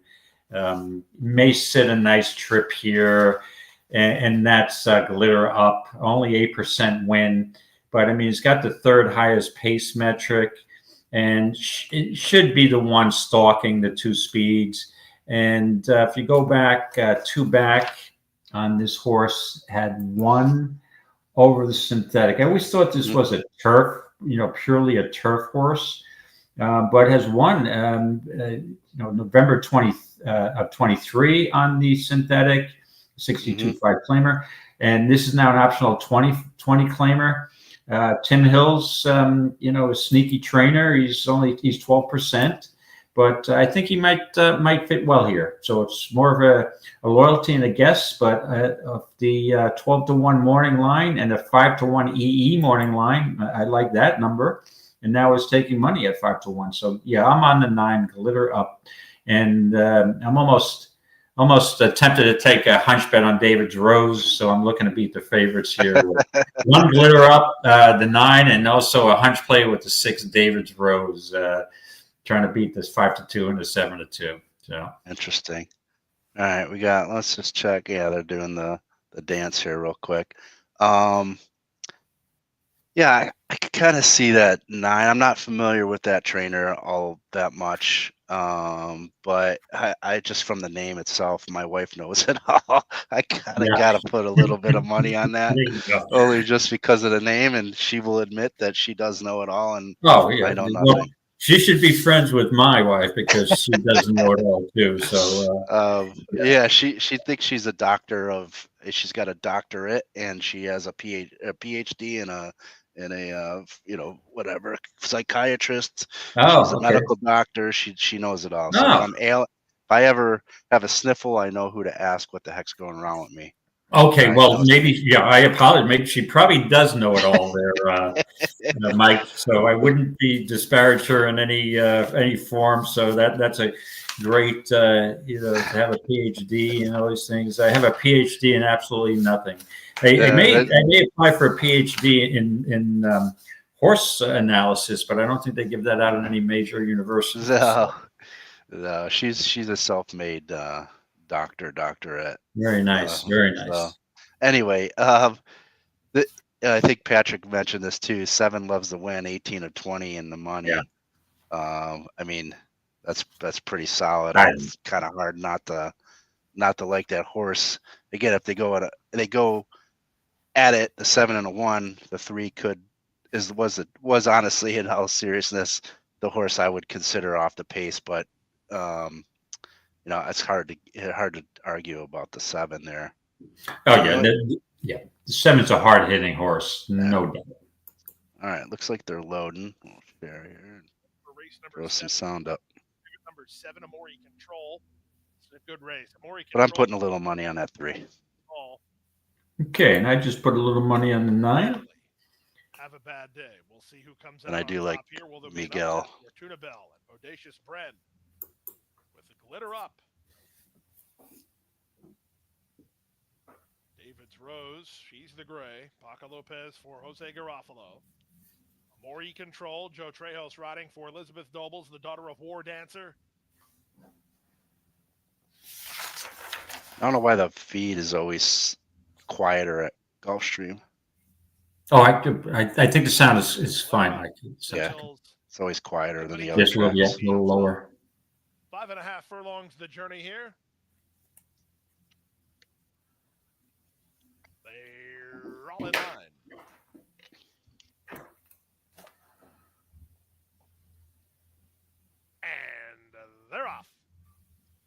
Amori Control, quick to begin with a host of inside traffic, including David's Rose and Fortuna Bell charging to challenge.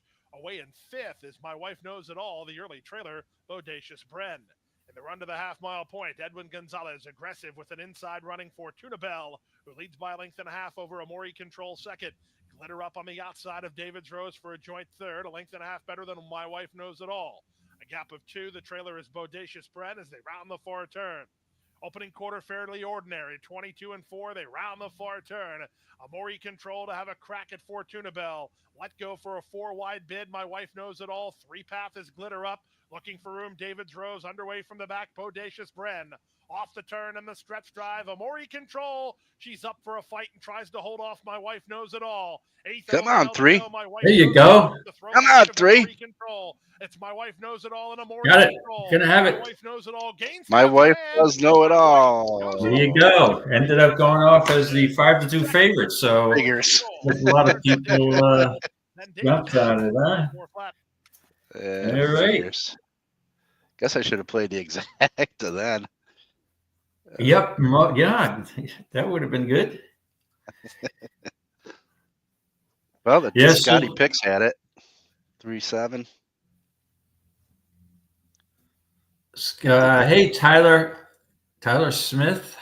How you doing, bud? Hey, Tyler. Scotty, See ya. currently in first in NHC main contest. You know, I forgot there is a. Oh, nice.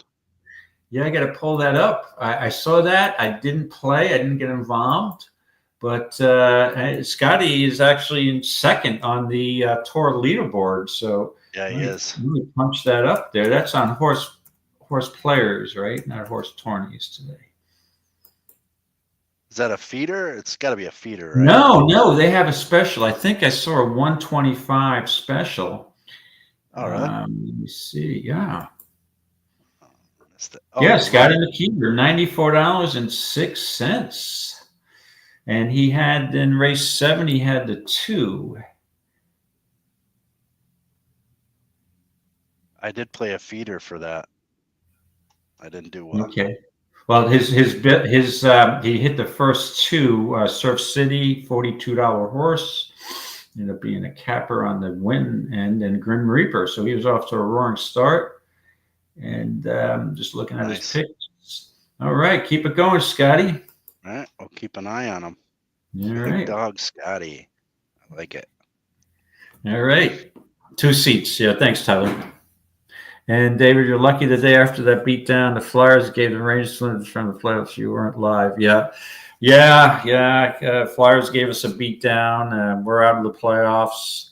So not looking good for either the Rangers, Flyers, or the Buffalo Sabres, by the way. The Sabres season was over when it started. Yeah, usually in 9 or 10 years in a row, no playoffs. That hurts. That's because I'd love to see Buffalo in the playoffs, because especially if the Rangers don't make it, that's Right. the closest NHL rink that I would definitely drive to a playoff. If the Sabres were in a playoff round coming up, I'd probably go to a game. Yeah, it's not that far. Yeah, or the Blackhawks. Yeah, Aldi. Yeah. So yeah, rough. Yeah, so Sylvan, we are ready. Congrats to your Habs for making the playoffs. I was watching a game last night, and got some young talent on that team. It's going to be tough against the Caps, but it's always nice making the playoffs, right, when you don't expect it. Yeah, it would be interesting to see if Ovi can make it a really eventful year for him. Yeah. How about breaking Gretzky's the Great One's record, and also I think they're a little. I think Stanley Cup for them is a little on the ambitious side. Yeah, I would say. Yeah, I think the Stanley Cup winner, Mike, comes out of the East in the first round between the Panthers and the Lightning. Yeah, that's whoever wins that series. That should be an Eastern Conference final.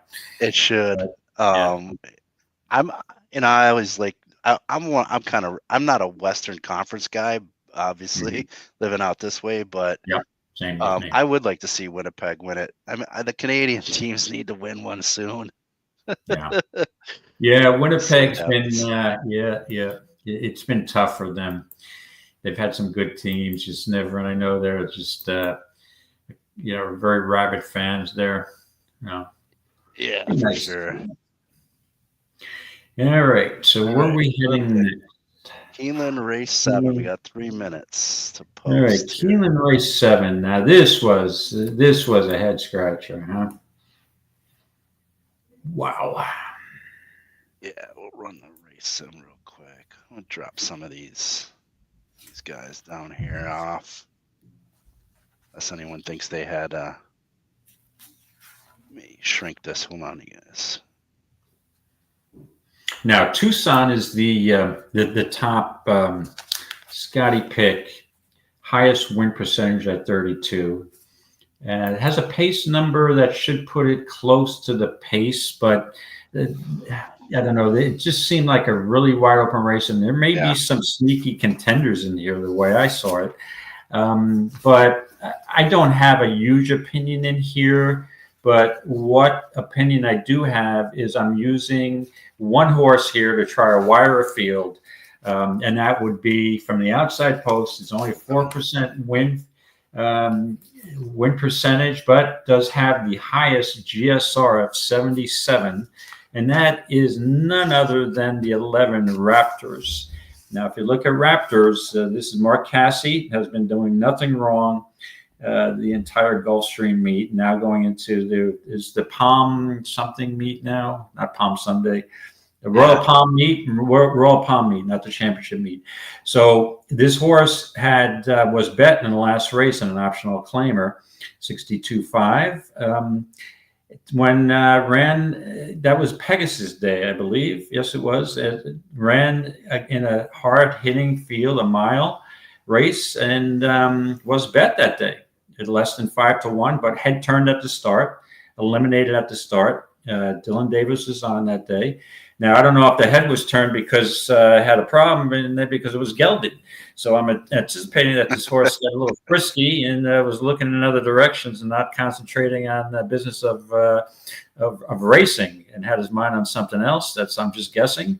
And so first time gelding, and usually not a huge move for me. Same. And I don't see a lot of success rate with it, but I believe that this horse is the clear lead and has the gun from the outside post. And I'm just going to single with a 11 wire-to-wire job at 7-1. So take it from here, Mike, and then hopefully you have a little more to offer than I do. I just want speed, and I think Tucson is a bet against for me.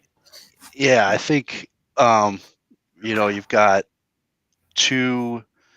Casse and Ortiz are extremely hot at the meet with Jose. That Ortiz, they're hitting at they're only six together. They're still 2 for 6. That's pretty good. Yeah. Cassie's kind of been a little cold for him here at Keeneland. He's 3 of 18 in his starts, but the two of them together, I think. And then I noticed the sire, the Japan sire name. I mean, how can you not bet hat trick as the sire, you go. Right? Yeah, we're talking about hockey. Yeah, just going off the names. But I was looking quickly at this because I didn't handicap this thoroughly. Who was it that just caught my eye, and now I just redid everything. No. Where did he go? The 9. Yeah, Quattro. Why do I pick the crazy name horses? Quattro Cinto. Quattro Cento. Okay. My only concern is it's Scotty Longshot. Can he win 3 in a row? Second off a layoff. Looks like Gutierrez 13%. I guess that's the only knock. What I was thinking is if there is any kind of pace, he could get the other off. Crap. Yeah. My bad. Sorry about that. No, you're good. And of course, the 11 did not get the lead. Third down toward the inside. Raptors up wide. Fourth. Verbal is in some close quarters in between. Fifth. Quattro Cinto settles back on the outside. In 6th, about 6 lengths off the lead. King Curlin is 7th toward his inside. Legree is in 8th. Well, now, of course, we're getting this. Trip Home is last of the 11. They got the opening quarter in 24.72 seconds. Back up front, Tres Solis and Freedom's Way continue their tussle for the lead, separated by just a neck here, just over 1 circuit to go in this 12-furlong test. Tucson moving up toward the inside in third, just a length and a half off the lead. Raptors is still there toward his outside. Verbal is in fifth. King Curlin, Quattro Cinto, Mutawid back toward the rail. He is running 7 lengths from the front and is followed by Legree, who moves out wide. Agent Creed has to go wider still, and Safe Trip Home is last. It was 49.5 seconds, the time for the first half mile. Tres Solis is the leader as they again head onto the backstretch, and Freedom's Way is right alongside, just as they've been since the start, but a gap of 2 lengths. Back to Raptors to the outside in third, a half length. Tucson is in the 4th position by a length and a half to Verbal. King Curlin next toward the rail. Agent Creed far outside is running 6 lengths off the lead. Mutawid is 7 from the front and is down toward the inside at the end of the backstretch here. Quattro Cinto and then Legree, who is next to last, and Safe Trip Home, who is the trailer. It is still Tres Solis with the lead. On to the final turn. Tres Solis is leading it by a half length. Freedom's Way is second by a length and a half. Raptors is still there in third. Verbal a wide fourth. Tucson looks to the inside from fifth. Legree out in the center of the course is in sixth. Quattro Cinto and then Mutawid. They are in between horses. That pair 5 lengths off the lead as they come for the top of the stretch. Tres Solis and Freedom's Way. They continue to go at it. Tucson going to have to change lanes toward the outside. Mutawid looks toward the inside. Verbal is next. Here's Tucson with clear running. Mutawid tries to move behind that one. Quattro Cinto is out in the center of the course. 7 lengths away, though. Final furlong. Tucson has the lead. Freedom's Way second. Then Mutawid, Tres Solis. It is Tucson kicking on for the finish. Tucson to win the feature under Iran Ortiz Jr. Freedom's Way was second. Mutawid was up in time for third, and then Safe Trip Home. Okay. We got Tucson off of 2 synthetic torpedo races at Gulfstream and handles the turf just fine today.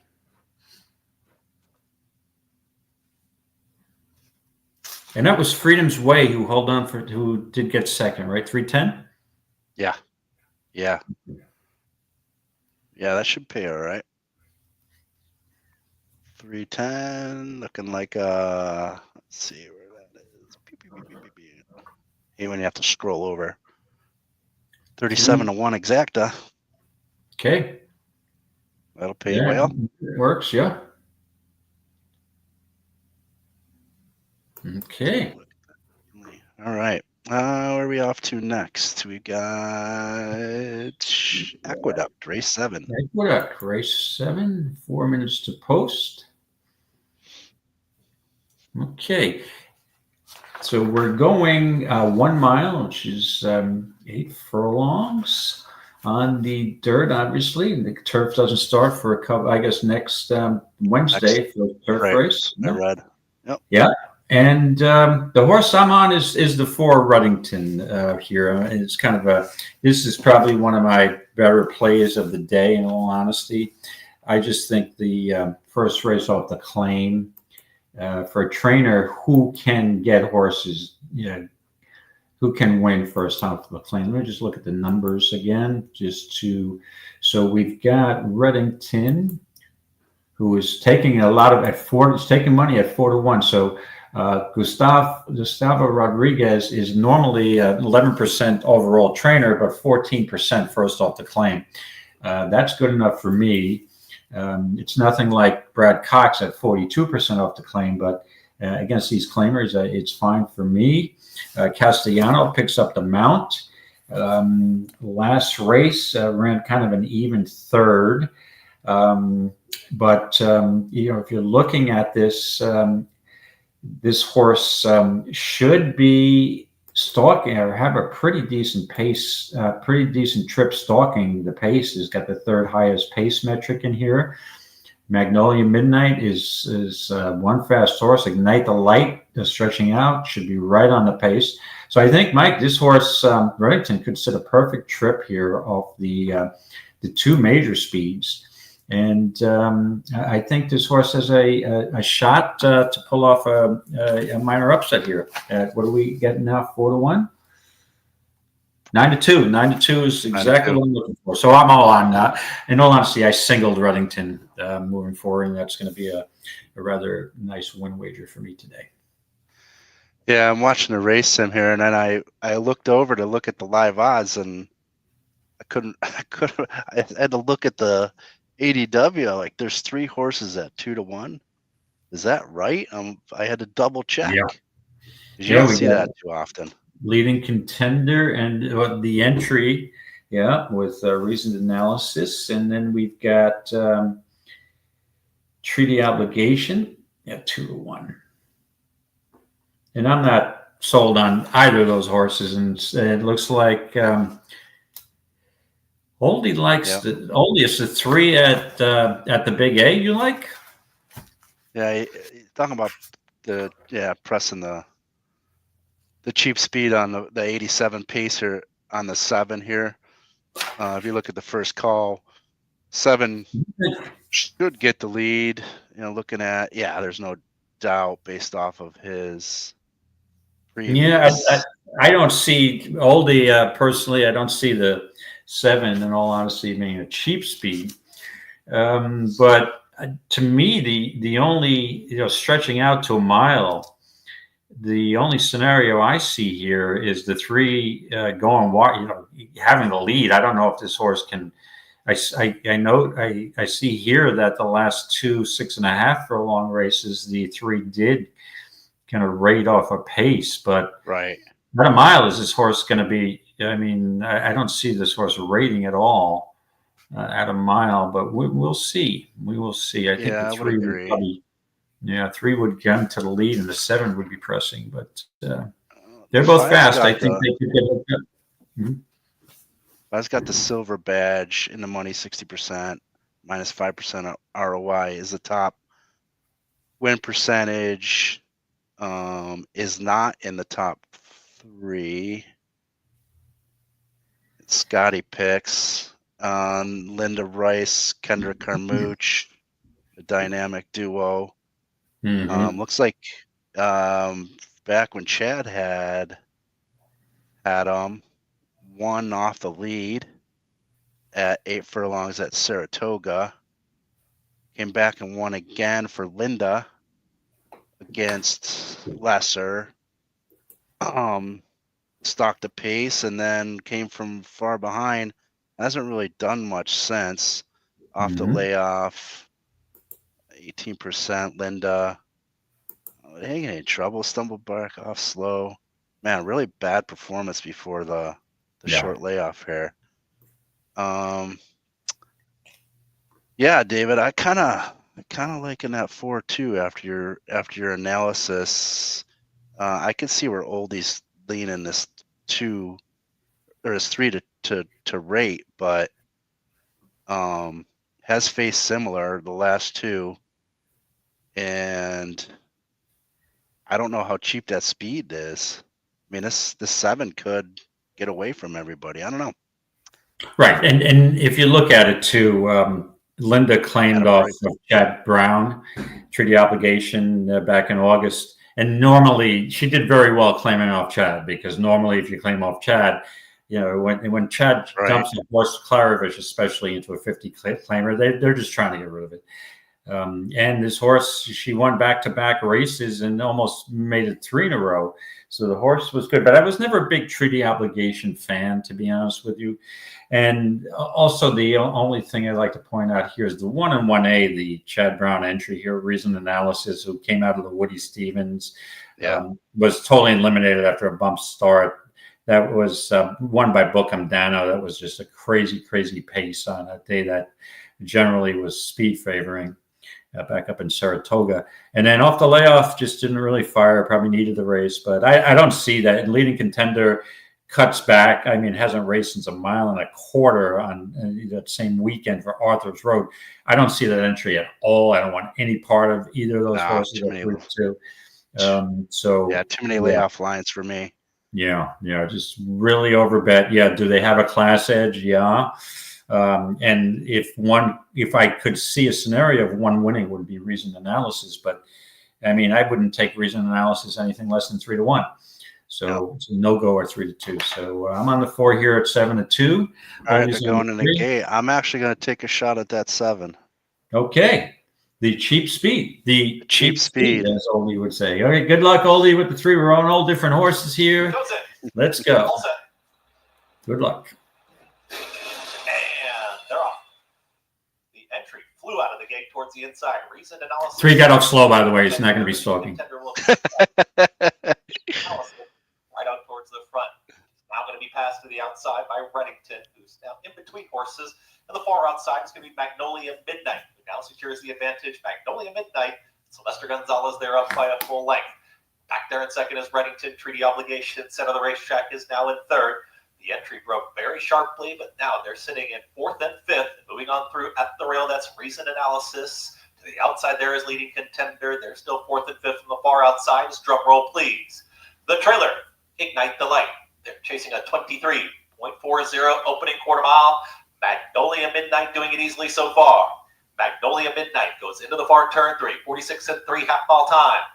Reddington is called upon for the effort here towards the outside. Treaty Obligation is on the move. At the rail, there's Reason Analysis is working on through a ground-saving journey, just looking for room, but the leader is still strong. Out wide of there, Leading Contender is all in, is being scrubbed along. Ignite the Light just passed. Drum roll, please, to be the trailer. They reach the rail.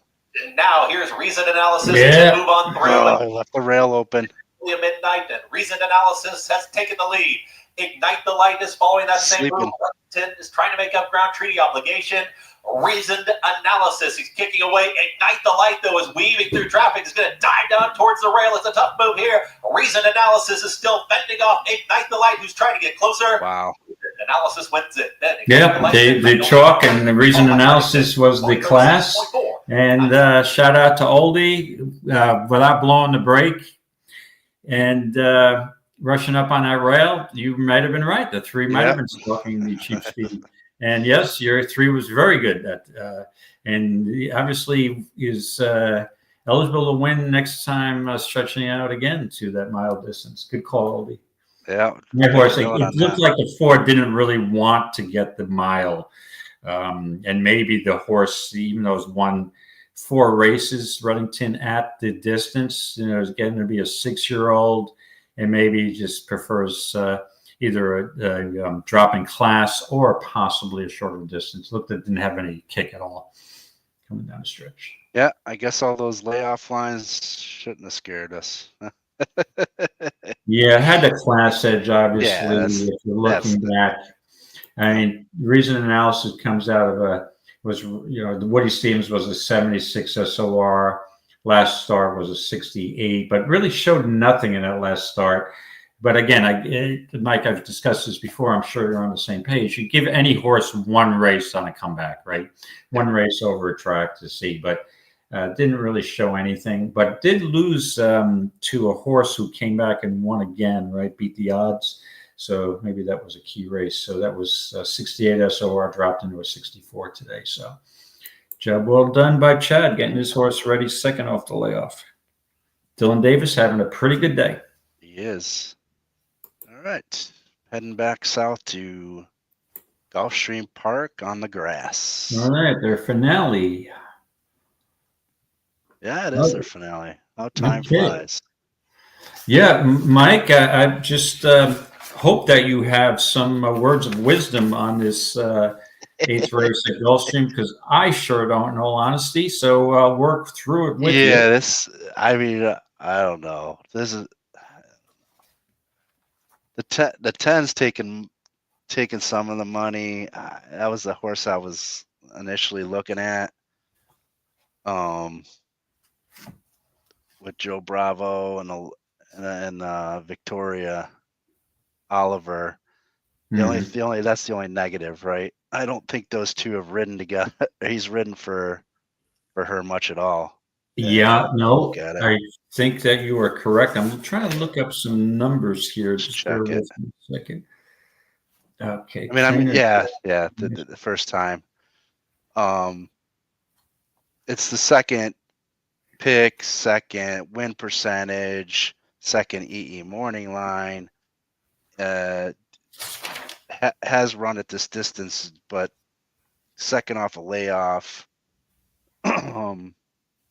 Has faced better, dropping down into 35K maidens from 53 maiden special weights.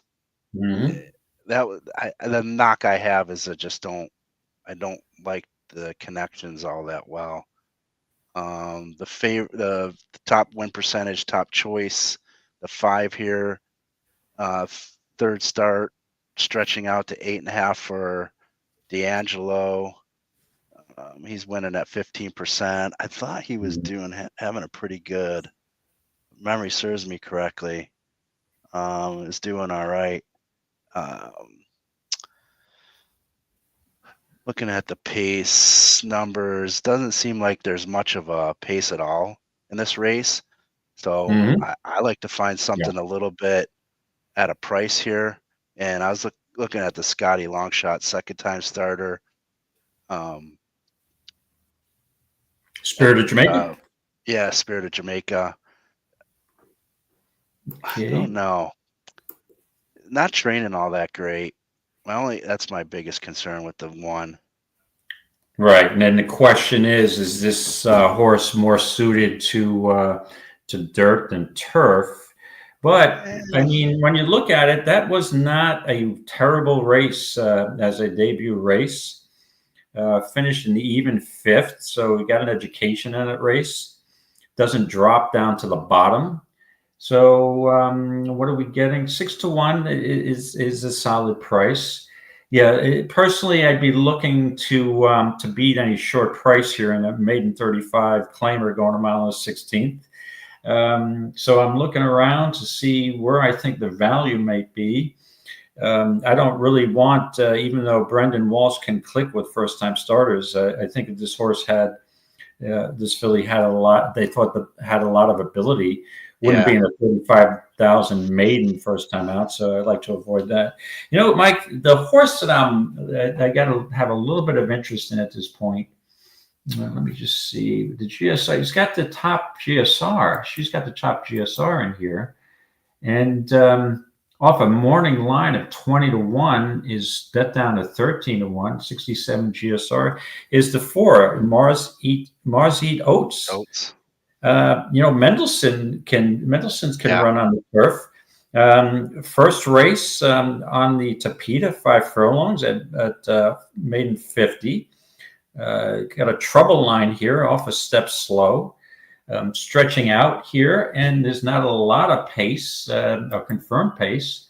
And it looks like with a 53, Mars Eats Oats is projected to be on the lead here. So that's good enough for me in a race that may be paceless. I'm trying to avoid the 5 or the 10, and I think you may be on the right track with a 1, looking for a little price here. Yeah, so I'm going to go with the 4 at 13-1. Mars Eats Oats and try to get a wire job here first time on the surface. Yeah, this is an easy race by any means. I just want to look at the 6 real quick because I didn't look at it. Man, is it been running a lot and not doing all that great. I tried dirt once back in February. GSR looks like, it's not all that spectacular. Hasn't faced much competition either. Was a well-beaten favorite last time out. Yeah, and a 6 isn't all that intriguing. I'm sticking with the 1, Spirit of Jamaica. Okay, and while we're talking, I'm using the 4, and I'm just going to play a little exacta box with the 10. I don't want to get beat because I refuse to take a horse that looked like he was. I'll use a favorite when I'm getting 14-1 on the other end. So maybe a 10-4. I don't love the 10, but and I think you're on the right track. I think the 1's got a shot here to run well. For a start, race number 8, the 5-2 favorites. All right, good luck. All right, good luck, everybody. I'm on the 4 here. Mike's on the 1, and I decided to box an exacta 410 Louise drawn the outside for entertainment play. Trainer Vicky Oliver.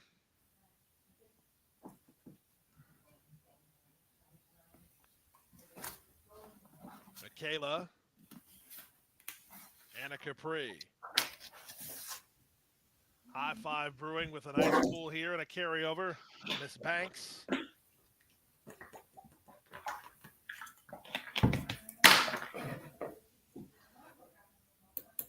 The last two up are Marzi Dotes, and from the outside, Evelyn Louise. Okay, good luck, everybody. Evelyn Louise and Joe Bravo to the outside. They're at the post.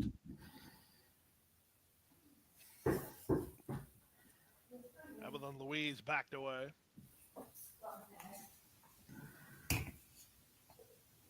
Now she's ready.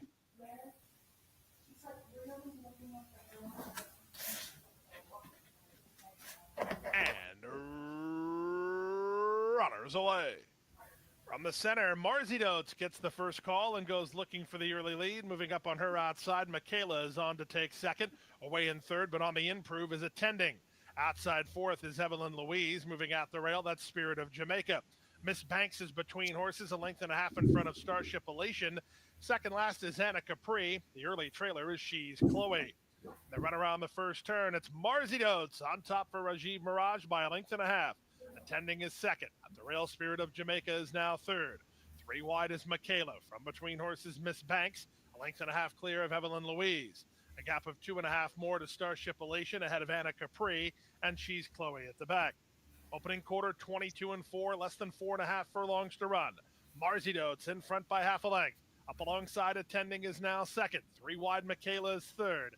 At the rail, it's Spirit of Jamaica racing in fourth. Back to fifth is Miss Banks. On from sixth is Evelyn Louise. Seventh at the rail is She's Chloe from Starship Elation, who's toward the back of the field, and Anna Capri is well back. 46 seconds for a half mile. The pace picks up as they round the far turn. Marzi Dotes turning back, Attending for now. Far outside, Evelyn Louise with a big sweeping move. Starship Elation is on her back. Looking for room as She's Chloe. Buried in traffic is she. Spirit of Jamaica slides off the inside and comes on next. Off the turn and the stretch. Four just packed it in. Has the lead from Spirit of Jamaica following there her goes the through. 10. She's Chloe down Two's the flying. Starship Elation. Starship Elation 21-1 and trying to reach Evelyn Louise. Evelyn Louise almost home. Starship Elation lunging at her. Evelyn Louise just there, and Evelyn Louise holds on to it. Ooh, almost got 20 to 1 shot, almost got up. Good race by Evelyn Louise. The 4 did show speed, but packed it in late. A little aggressive with the fractions there. But did give me a little bit of a thrill. That was a good race. Yeah.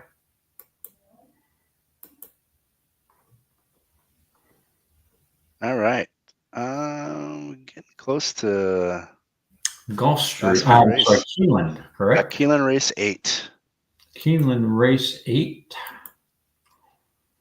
Got 7 minutes to post.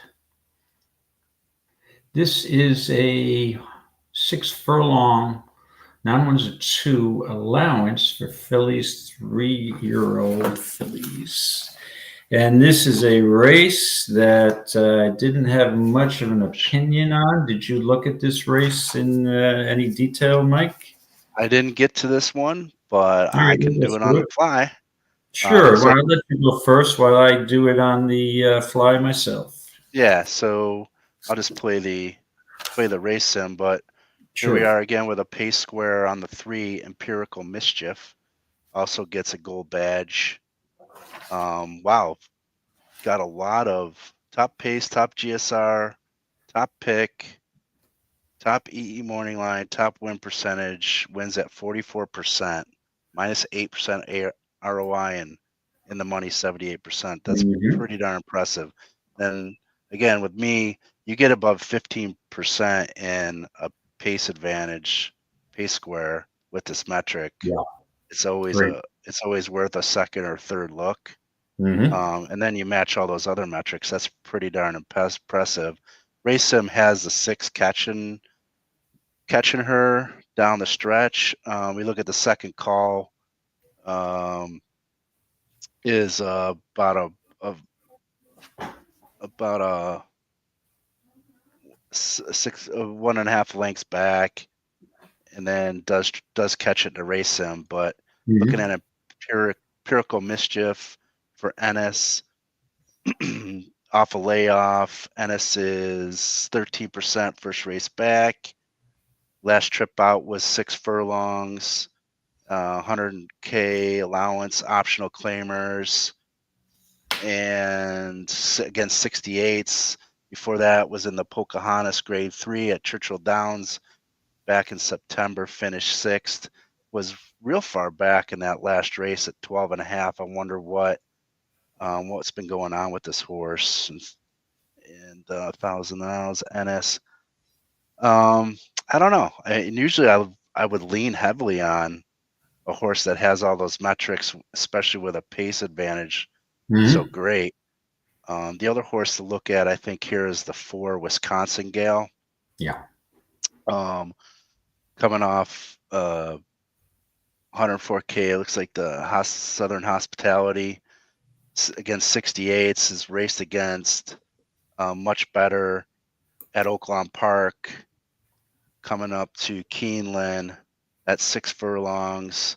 Any trouble here? Flatten, straight, pace inside weekend. Jumps up in win percentage based off of those last performances up to 16%. Let's see if anything here. No, nothing jumping out at me here, David.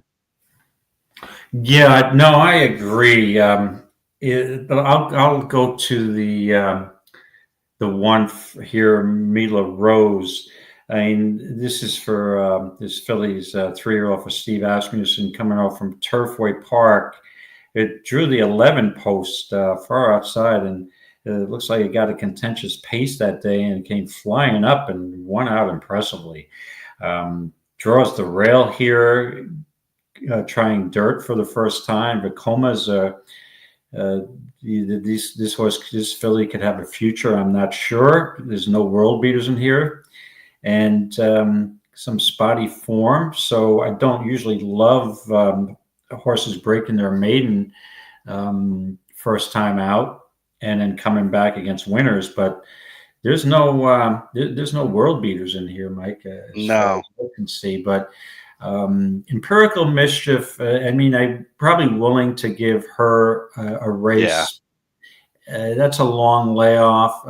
Did run in the Pocahontas, but was not bet. It was went off at 49-1, but that was a 14 horse field. So that's tough to judge there. Had one broke its only win was at Ellis Park, breaking her maiden. I'm not sure if I could fall in love with that horse. And I think you might be onto something here with this Wisconsin Gal. Now this horse has been, she's been in stakes. It looks like these, I guess they're overnight stakes at Laurel, Oaklawn, Turfway. So I guess they have a high opinion of her. I mean, after breaking her maiden, she hasn't visited the winner's circle since last November. But I mean, this is a non-winner, is a 2 lifetime, so she fits in here well. She's got enough pace up, she's got speed, right? Yeah. What's her number? So she should be laying off the 3. So it makes sense that if the 3 needs a race off the layoff, the 4 should be the first one stalking and take over. I mean, the look doesn't look like the 1 has much early foot at all. So yeah, I think I'm going to take a shot here, Mike, with the 4 Wisconsin Girl getting the first jump on the 1, and that would be my exact the 4 with the 1. So Wisconsin Girl for me, but not a lot of passion with that play here for me. But we're doing the show, so we want to at least give some insight here to maybe give possible winners out here. But so it's 4-1 for me. And what's the 4? It's 6-1. Yeah, that's a price in a field like this that I find somewhat tempting, but I would use it with the 1. Yeah, Oldie had mentioned the 7 here. First time on the dirt, off the synthetic and a turf try. Looking at GSR plus here. So the synthetic, it looks like it wants dirt. Looks like it wants the dirt with a 64, 63 at 6. Yeah, it looks like it in Yes. Spicestown. Yeah, I can Yep. see that. Yeah, I And can, again, I we've can got see a that. trainer change. It's Barbara Minchal was the prior trainer, and obviously she's exclusively or 95% of the time up at Woodbine. But again, now you've also got to deal with the layoff. So I prefer taking a horse who's got more recency here, and I'd still prefer the 4 a little bit over that the 7 horse, but not the 7. Not without a shot, obviously. Well, they say I don't have an opinion, an overly aggressive opinion about anyone. You just let the metrics do the work, and I'm gonna let the metrics do the work here. Yep. And I'm going with the 3 as they approach the gate here. Okay, so I'm you going are with the 3. The 3. Okay. Yepper. Mascara. I'm sticking with the 3. Good luck, everybody. Yeah, I still have that concern off the layoff. Yeah, I do too. Same could be said about that 7, but I can see the Carlisle Bay will be the last was one throwing at us. coming forward.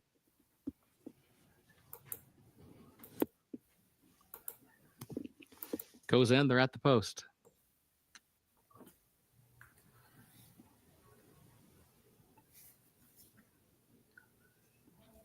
And they're off.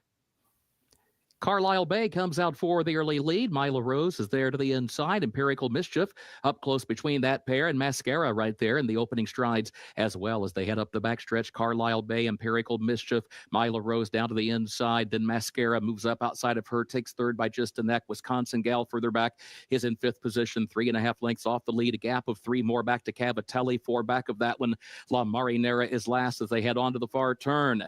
It is Empirical Mischief leading Carlisle Bay by just a neck around the turn. Another length and a half to Mascara, third, a half length. Wisconsin Gal is 4th, 22.74 seconds, the time for the opening quarter. Mila Rose has lost ground around the far turn. In fact, she is now 5 lengths from the lead.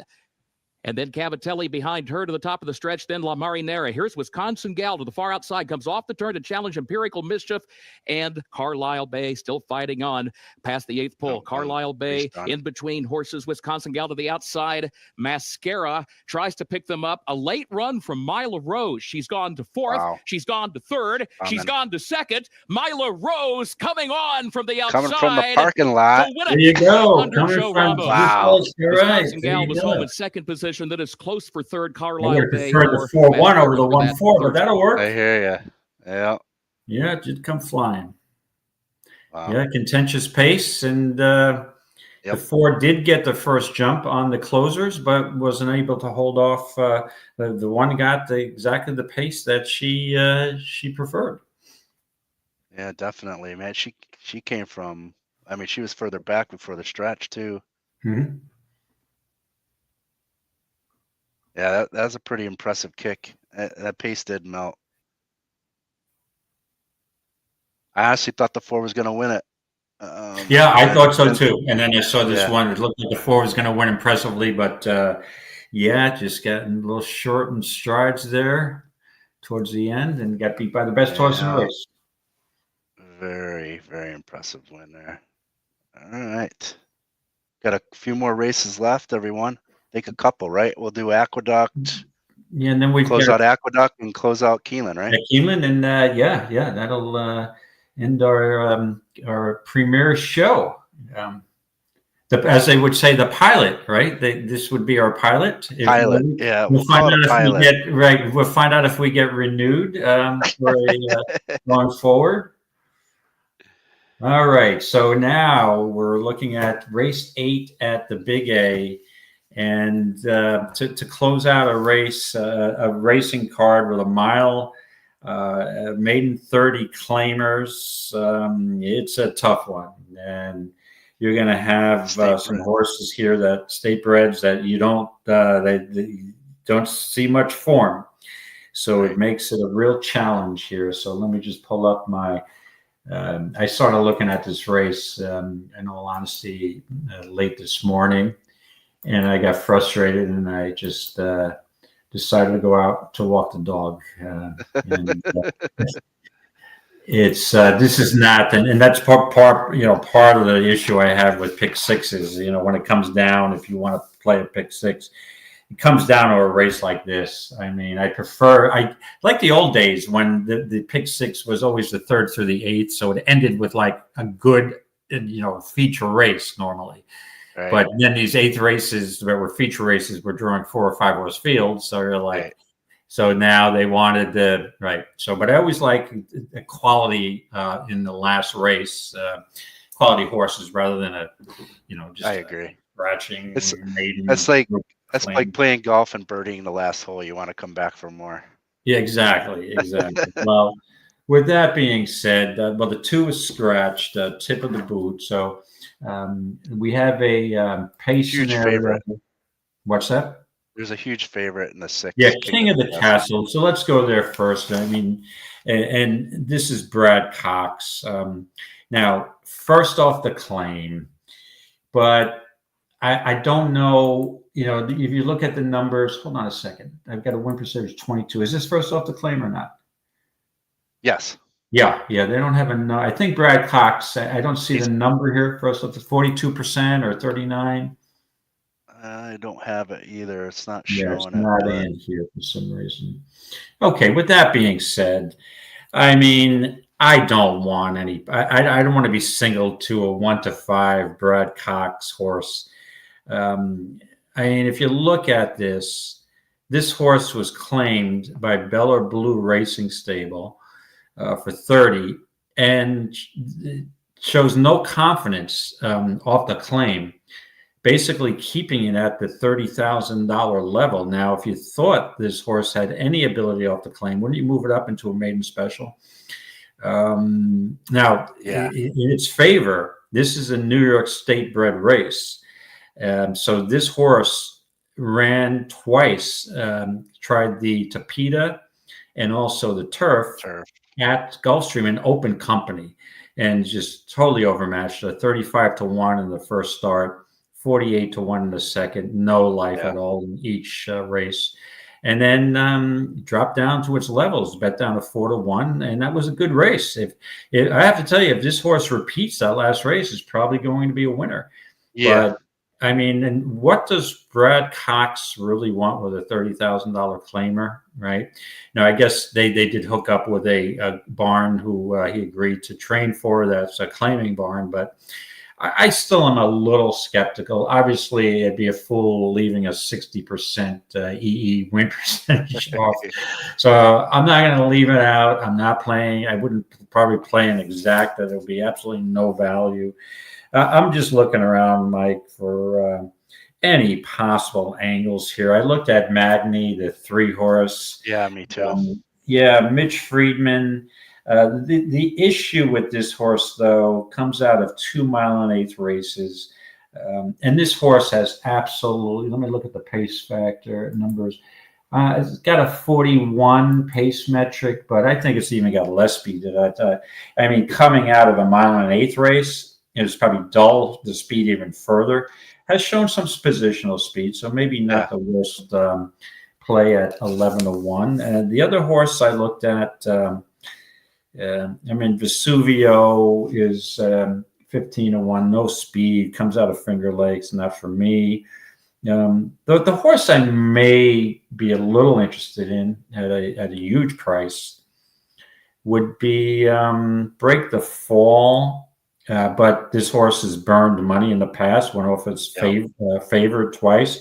I mean, what happened to this horse on January 24th? Where outside post and just never got there and just dead stop. Went wide. Yeah, wide. I don't. It may be impossible to beat this Brad Cox horse. And the only other horse I took a look at was the 5. Yep, that's what I just clicked on. Fines Freak. Now for Jimmy Ryerson, 4 mile races in a row. But they're not getting any better. Usually with horses that are maidens, 3-year-olds, I'm looking for at least a little bit of improvement race to race, and I'm not seeing that at all. 2 Back, that was not a bad race. Just had a nice second, off a step slow. But what happened in the last race, right? Do we have any excuses? I don't see any excuses. And No. all these about the 3 on the drop. The 3 is currently, what do we see? 9-1. So that's the second choice. I'm reluctant to take a second choice. I'm looking for a price here that, that may blow this thing up a little bit. Let me see, 1,040,000.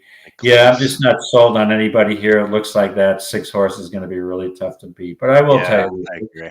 Yeah, Big Ego, the 7 had beaten Break the Fall last time out, but had 12 starts. Not sure about the Arc Royal on the outside. So that being said, I mean, just looking at the price, I'm looking for value. I'd probably just take a random shot with Break the Fall. Maybe being able to step up a little bit here. April 10th was not a bad work. Horatio de Paz, sometimes his horses improve a little bit, but I haven't seen any improvement since the 3rd race off the layoff. But you got to pick somebody to beat the favorites. So give me the 9. Yeah, Break the Fall. I mean, it's like it's going to be tough to beat. If, like I said, the 6 runs back to that race on March 22nd, it's going to win. Yeah, but I'll take a shot with the 9. So it would be 6-9 for me. I'm just going to play a entertainment exact, a cold 6-5. Okay. Yeah, I'd be on 6-9, and I would play a small win wager on the 9 in case the the big favorite gets off slow or something, or has a bad trip. At 18-1, it's too good to pass up. Then I'll do a little exacta here. There you go. I played my pocket change for an exacta here. Yeah. Let me get out the dollar exacta box type of thing here. That's what this race is good for. Okay. Okay, are they heading into the gate? I'll get my feet up here so we can get to see. All right, so I'm on the 9 as a long shot play here to try to beat or get up to the exacta.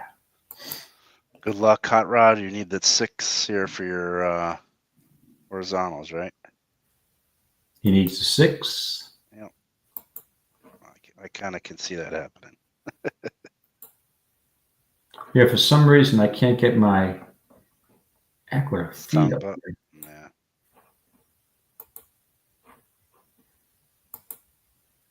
Oh, here we go. All right, let me get the sound on. All right, good luck, everybody. Finale at Aqueduct. Another rider off now. Stand by. Looks like we have a couple of riders off. Yeah, looks like the 5. Gentlemen, your attention, please. On advice of the track vet, late scratch here at the gate of the 5 finds Chris. there goes my exacta. Yeah, now my horse, the 9, will have no value whatsoever. Front of the gate. Because he'll be the 3rd choice. Will be the 5 finds Creek. So much for my entertainment. Yeah, are they going to back everybody out now? I don't know. At the gate. In racing. Yeah, 6-3 is 4-1. Not worth it now. Delay here in the running of the race. As you can see, the number 4 has come out of the front of the gate as well. Riders have dismounted.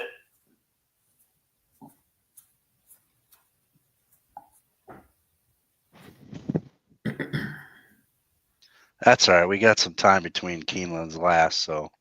Oh, yeah. I think there's probably still about 20 minutes to Keeneland's last race. Yeah, we can talk, I guess, some upcoming shows, and we'll find something to fill the gap. Sure. Right, are they backing everybody out, it looks like? Yeah, because the 4 went through the front. Well, backing the runners out of the starting gate. All right, yeah, it's going to be a little delay, so. Ego was backed out.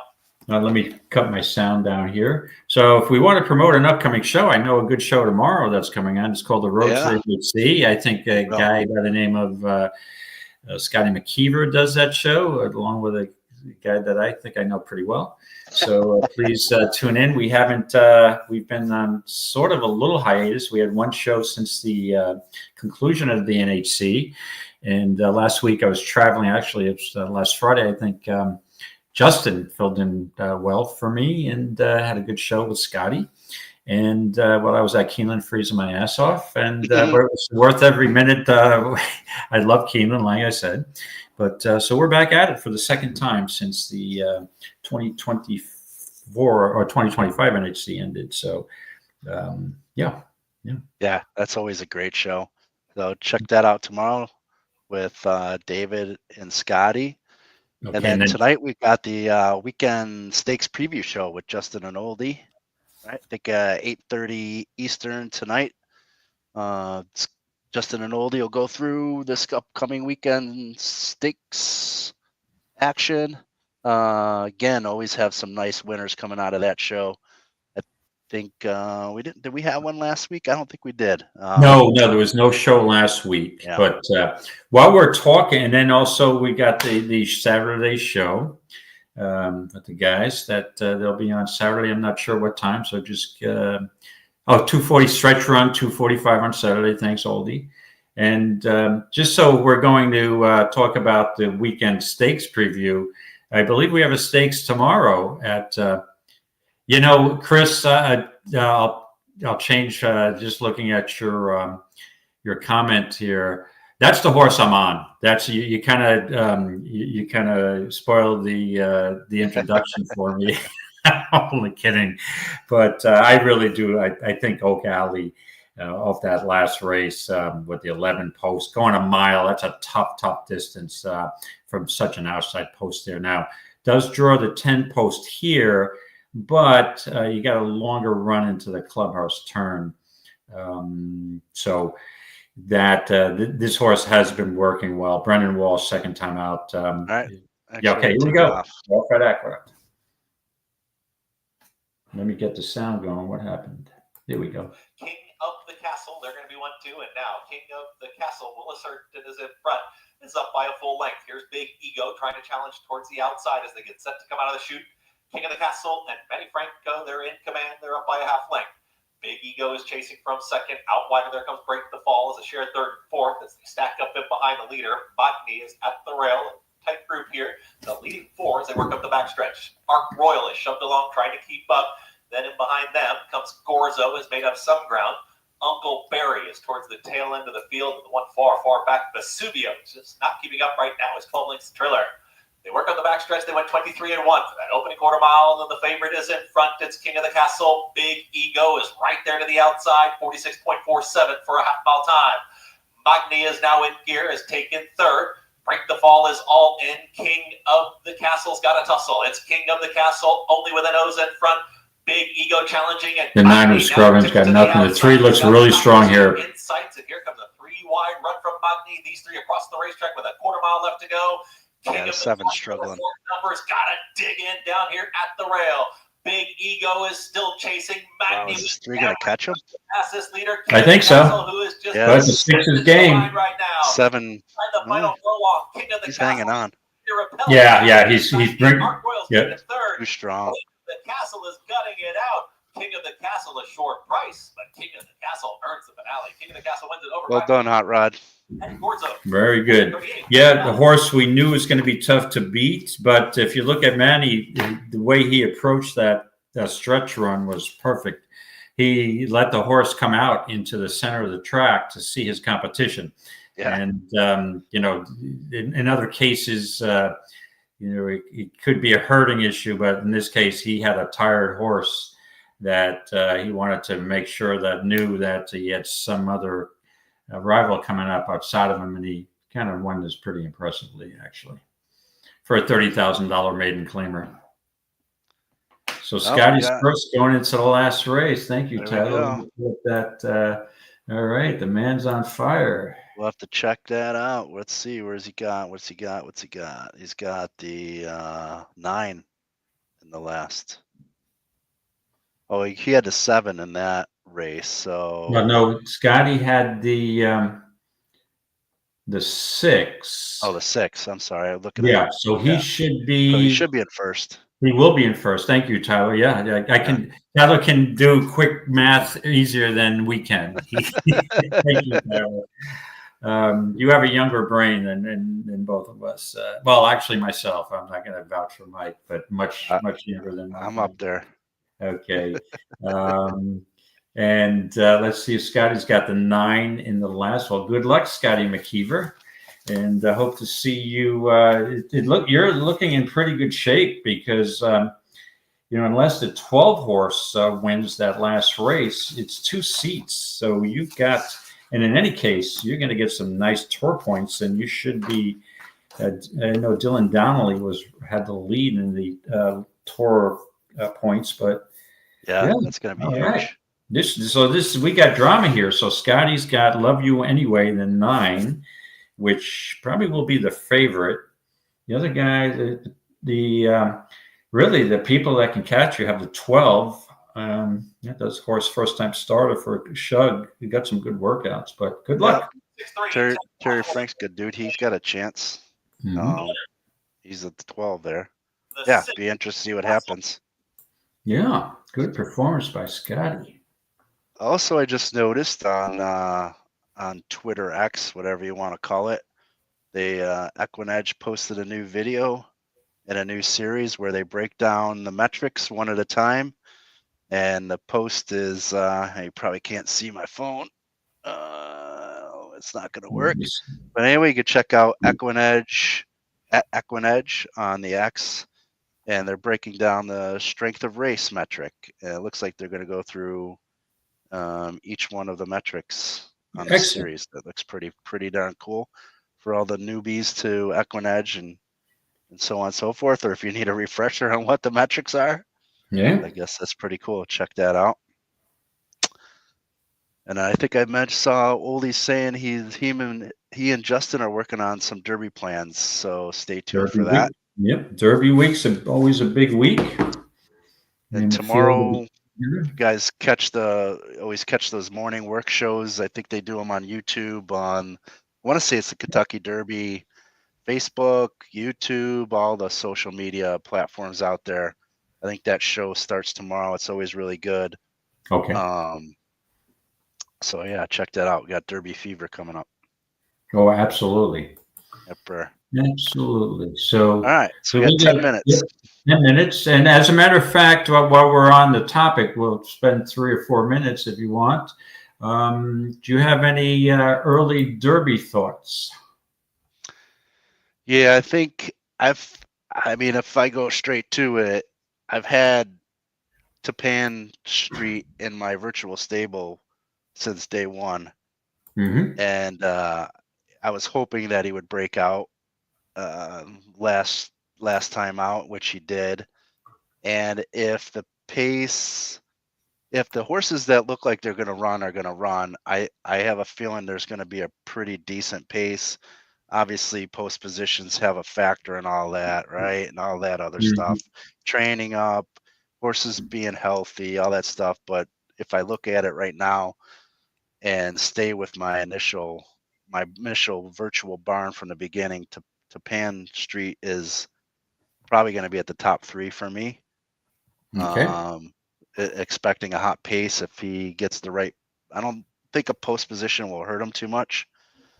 He just needs to be put in the right pocket, right? Hopefully in the second pack, out of trouble, staying off the rail, and kind of get that stalking trip. That's who I'm leaning towards right now in my top 3 anyway. Right. Okay.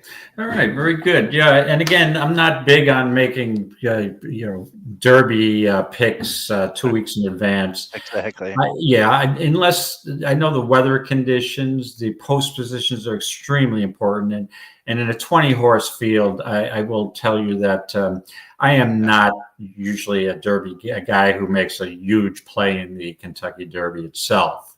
Now on the undercard, I will probably get quite more aggressive. But Exactly. I mean, the way I look at it, if as horse players, every race we analyzed and every race we played was a 20 horse minimum field, I think we'd all go broke in probably No like doubt. 2 or 3 weeks, right? So, I love the event, but in all honesty, in the Triple Crown races, I key on both the Preakness and the Belmont moving forward. But obviously I will be playing and having a blast on Kentucky Derby Day, one of my favorite days of the year. But with that being said, I'm interested in 3 horses. I still am. I loved East Avenue's last race. Barely, just missed on a wire job. There's other speed there that could be very difficult. So post is key. I'm not saying the horse is going to win the race, but I think will run well. And the horse I'm really interested in is Sandman. I was really impressed with Sandman's last race. It closed had the pace up front, and I think may have the most upside of some other horses I might be interested in. And I think if Baeza draws in, Baeza is someone I might be hoping that he draws in, because I think that's a rapidly improving 3-year-old. Right. And, I'm not sure the Derby's the day, but I think at the end, when the smoke clears, that Baeza could be the best of the West Coast contingent by the end of the year. So we'll see. And Sovereignty's got a big shot. I'm a big fan. Yeah, it's just going to be a fun race. Yeah, for sure. And like we said, there's plenty of time. 2 weeks from now, we want all these equine athletes to stay healthy, but crap happens right in the stalls leading up to the Derby. So we just wish all the connections, best of health and all the luck in the world between now and then. And we just hope that the 20 that we see today are the 20 that are going to go in there. But anything can happen between now and then. So it should be a fun race. And like you said, I'm more interested in the undercard leading up to it, especially now that I have 2 entries in the Kentucky Derby Betting Challenge, and concludes at the Derby, and anything can happen there. So just finding the right spots in that undercard to be in it and close enough to where anything can happen in that Derby. Just finding the right horse with a simple win bet could do damage. So it should be fun. And that contest with ending with a 20 horse wide open Derby. I know, right?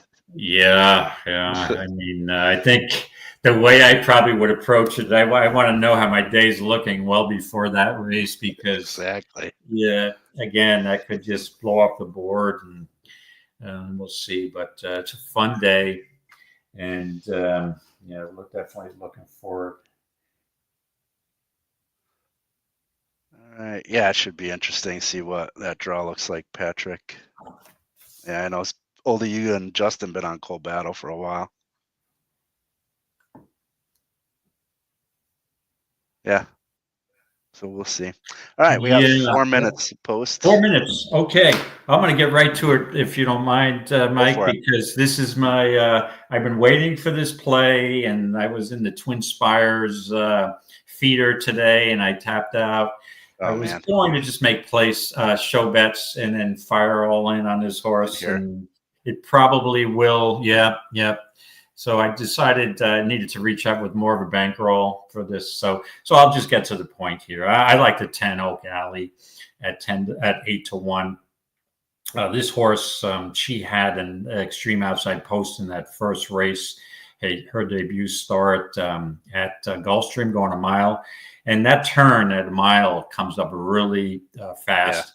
And if you don't have speed from that post, it's going to be really difficult. So to me, that was an educational race for this filly, and has been working. The workouts are steady. And, it's a kitten's joy, well bred for the turf. Brennan Walsh he's had a good Keeneland meet. Picks up Brent Curtis, who's been riding lights out. You are drawing the 10 post here, but I think it's a little more of a run into the turn, and I anticipate this horse may tuck in. So I'm on the 10, and I would obviously match him up with the 9. So the 10 would be my major win bet of the day, with a backup on the 9-10 exacta. How'd you see this, Mike? Yeah, I can see that 10. Nine's taking a ton of money. It's at even money right now. Mm-hmm. On the tote. I don't see that as an even money horse, in my opinion. A tap at Philly, which let's see what the see. I'm not keen on that. I think she's a beatable favorite. Mm-hmm. The horse I was looking at was a 7 Gum. I know that's a weird horse name. Gum. Yeah, that's weird. I know it's a jump in a SOR, but you get Irad, who's obviously hot. Graham and his always in motion. There you go. Only lost by 3 lengths. Coming in third at Tampa. And I think Tampa horses don't do awful well coming up here, from what I understand. But Twirling Candy, Philly, I love Twirling Candy. One of my favorite sires as well. And that's kind of another one where I'm steering towards it because of favorite sire of mine. So that's who I'm landing on as a number 7 Gum. Gum. Okay. Out for Graham Motion. Coming off, that was a good debut effort. Rallying. Yeah, I agree. Working well. Yeah, definite that 7-2, the second choice in the race. And the 10 horse is the fourth choice in the race, because the 5 is taking money. Also, Hands in the Air, a gun runner for Josie Carroll, first time on turf after a synthetic at Turfway sprinting. Yeah, I can see that. That was a good race by Gum. Not bad. Yeah. Not bad stats for Carroll. 27% second lifetime start. 50 against 52s.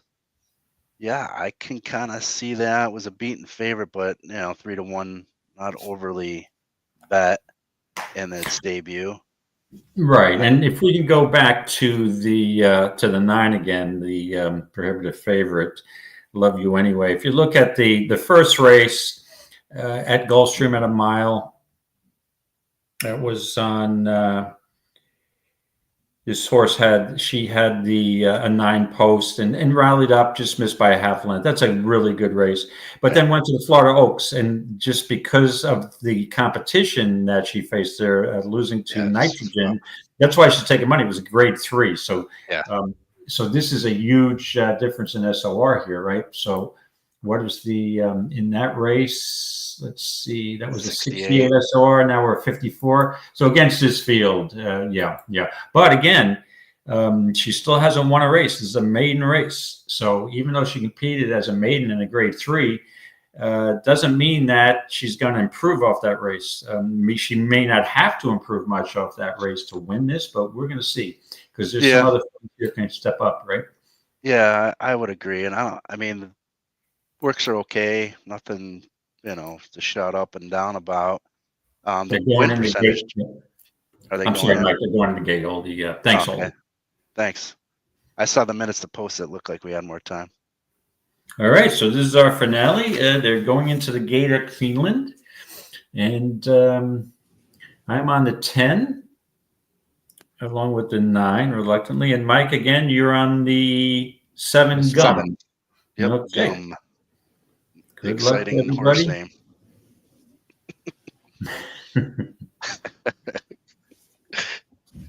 Pemaquid, the last one. It's assuming the 5 wants to go in the gate. Right.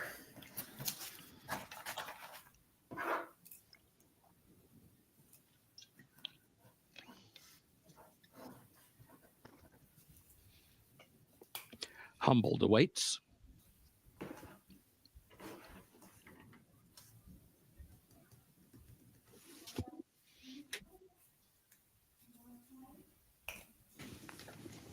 Well, maybe not. Right. And eventually.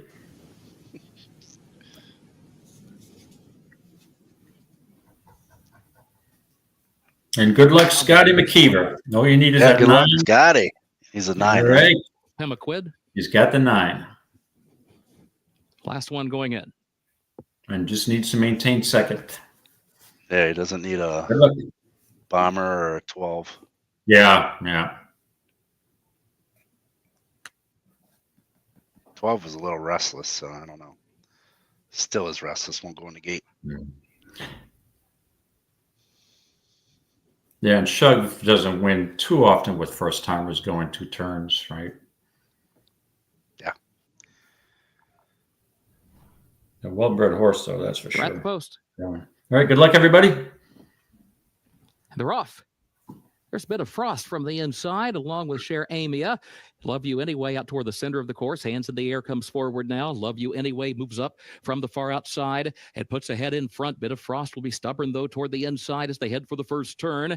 And then Hands in the Air between that pair is in third position. O'Calley is fourth up on the outside. Gum between horses is fifth. Humbled is sixth down toward the inside. Cher Amia shuffled back into seventh. Rainbow Rania moves up to her outside from eighth. Termalina is racing along in ninth position. Miss Farrow is in 10th. And Pemaquid is last of the 11. The opening quarter, 22.35 seconds. Up the backstretch they go in the nightcap, and Bit of Frost is the leader and leads it by a length and a half. Hands in the Air, second, 3/4 of a length. Gum is third down toward the inside by a half length. Love You Anyway is now fourth toward the outside, 4 lengths from the lead. Then Humbled and Termalina, who moves wide and moves fast. Termalina picks up several spots to the outside, moves outside of Love You Anyway, and moves up all the way into the second position as they go on to the far turn. But Bit of Frost is still the leader. Termalina within a half length of the lead now. Hands in the Air, then Love You Anyway on the outside from fourth. O'Calley a wide fifth. Gum is in sixth position, and Humbled is seventh around the far turn.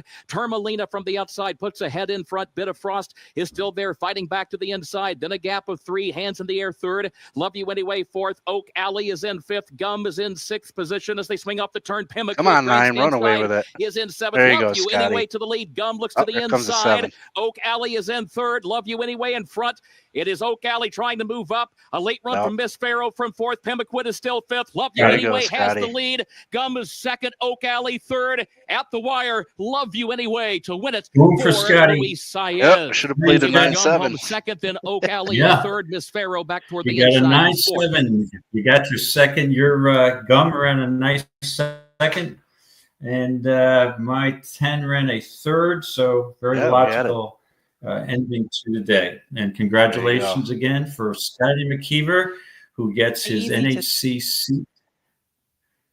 Attaboy, Scotty. Along with a BC seat. So he's and he will be definitely 100% taking over the tour leaderboard. It depends what happens with Dylan Donnelly in this weekend, but at this point, you can be pretty confident that at this point, at least, Scotty McKeever, besides a BC seat and an NHC seat, also is on the top of the leaderboard. So congrats. Nice. Very nice. Good deal. Yeah. Well, thank you, right, David. Got everybody. Thank you, Mike. Thank you. Very good debut show. I had a blast, and look forward to doing it again with you next week. Yeah, and, likewise. My first go at doing the behind the scenes. And there you go. You did a good job. Analysis, so I'm sure it'll get better as we do more of these together. Sure, it'll be fun. And don't forget to hit the like button, y'all. And subscribe if you haven't already subscribed to the channel. We've got the weekend preview show tonight with Oldie and Justin at 8:30 Eastern. And then back at it again, David Harrison and Scotty McKeever doing the Road to the NHC tomorrow. What time you guys starting tomorrow, David? 11:30? I believe it's 11:30ish. So usually around there. 11:30. Yeah. So again, check that out. It's great whether you're playing in the NHC feeders or in qualifiers or not. It's still a great show regardless. Check those guys out. And then of course, Saturday we will have the crew on for live racing on Saturday.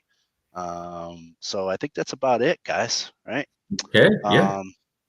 And good luck to anybody that's got some NHL teams in the playoffs. Right. And I guess that's it. All right. Well, thanks everybody. Thank you, Mike, and we'll catch you guys. Good luck this weekend at the upcoming stakes races, and may the horse be with you all, and enjoy the rest of your day. Take care, everybody. Good night, everyone. Good night.